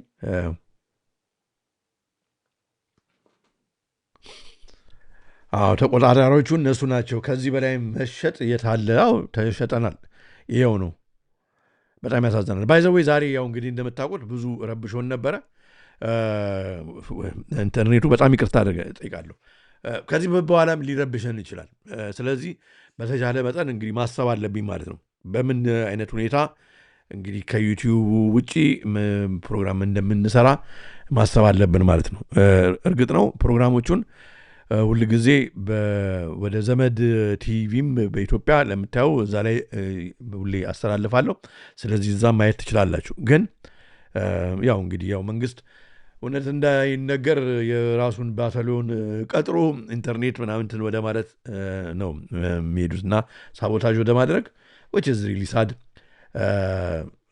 ወን ያስፈልጋል ለሰው ልጅ አገር መምራት ጥልቅ አሪፍ ቦታ ላይ እግዚአብሔር አስቀምጧቸዋል። ስለዚህ አሁን ለአገር በእውነት ሰርቶ ማለፍን የመሰለ ነገር የለም። ልጆቻችሁም ነገ ይኮሩባቸዋል፣ ያመሰግኗቸዋል፣ ህዝብ ይዘክራቸዋል፣ ወገን ያስታውሳቸዋል። አገራችን ከገባችበት ችግር ትወጣለች። እንደው ዝም ብሎ ሁሉንም አውቃለሁ ሁሉንም እንትን አደርጋለሁ ብሎ ስራው ላይ ሳይሆን ለመንግስት የሚያወሩ ወናፎች ላይ ገንዘብ ማጥፋት፣ ህዝብ መቆጣጠሪያ ላይ ማጥፋት፣ የሚናገሩትን ጋዜጠኞች ሁሉ ማሰር ምናምን ይሄ ከአንድ ተወዶ ከመጣ መሪ የማይጠበቅ ነው እና ቢስተካከል መልካም ነው። አነሳስቶ ላስጀምረን አስጀምሮ ወደዚህ ሰዓት ላደረሰን ለያው እግዚአብሔር ክብር ምስጋና ለእሱ ይሁን። በሁለት ወገን ድንግል ለሆነች ለእመቤታችን ለቅድስተ ቅዱሳን ለማደረ መለኮት ለጌታችን እናት ለእኛ እናት ክብር ምስጋና ከነ ልጇ ለእሷ ይሁን። በዛሬው ቀን የሚዘከሩ ቅዱሳን ሁሉ በረከታቸው ከእኛም ከእናንተም ጋር ይሁን። በአስተያየታችሁን ሀሳባችሁን አስቀምጡልን። በእኔም አነበዋለሁ ከፕሮግራሙ በኋላም ቢሆን እንደተለመደው ወገኖቼ አደራ የረር ለባታ ለማርያምን እንግዲህ ገዳሙን መርዳት ማገዝ አትርሱ። በጣም ከልብ አመሰግናለሁ። እንደዛ እያደረጋችሁ ነው። አባቶች እንግዲህ ስራው ሲያልቅ መጥተው የሚያመሰግኗችሁ የሚባርኳችሁ ይሆናል። በአታ ማርያም ጸሎታችሁን ተስማችሁ። እንደገና ደግሞ ድረገጻችንን የኢሶፕ መረዳጃ ድረገጹን እንግዲህ ጆይን አድርጉ። ቴሌግራም ቻናል ያሉ ይሰራል። ለምን ሊንክ እምቢ አለኝ እንዳልክ ወንድሜ አልገባኝም። ለማንኛውም ታገኘዋለህ ገብተው ዛሬ ይኸው። ወዳችኋለሁ ወገኖቼ። በተመሳሳይ በሌላ ጊዜ በሌላ ፕሮግራም እስከምንገናኝ የዛሬውን መርሃ ግብር በዚሁ ፈጸምኩ።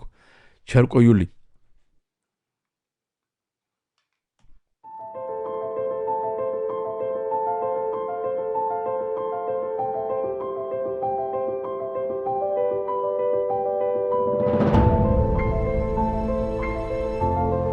የሰይጣን ትልቁ ችሎታው በዚህ ዓለም ሲሰራና ሲኖር ራሱን እንደሌለ አድርጎ ማቅረቡ ነው።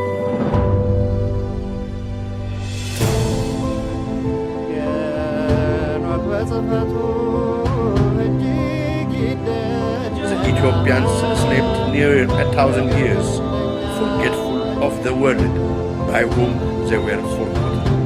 ሁላችንም ከተኛንበት የቀን እንቅልፍ ነቅተን የድርሻችንን ልናደርግ የተገባን ሰዓት አሁን ነው። መቼም ነጩ ዓለም አለ ምክንያት አመጣ። ጆሮ ያለው ቢኖር ይስማ፣ ዘመኑንም ይዋጅ። ኢሶፕ ኢትዮጵያ, the truth shall set you free.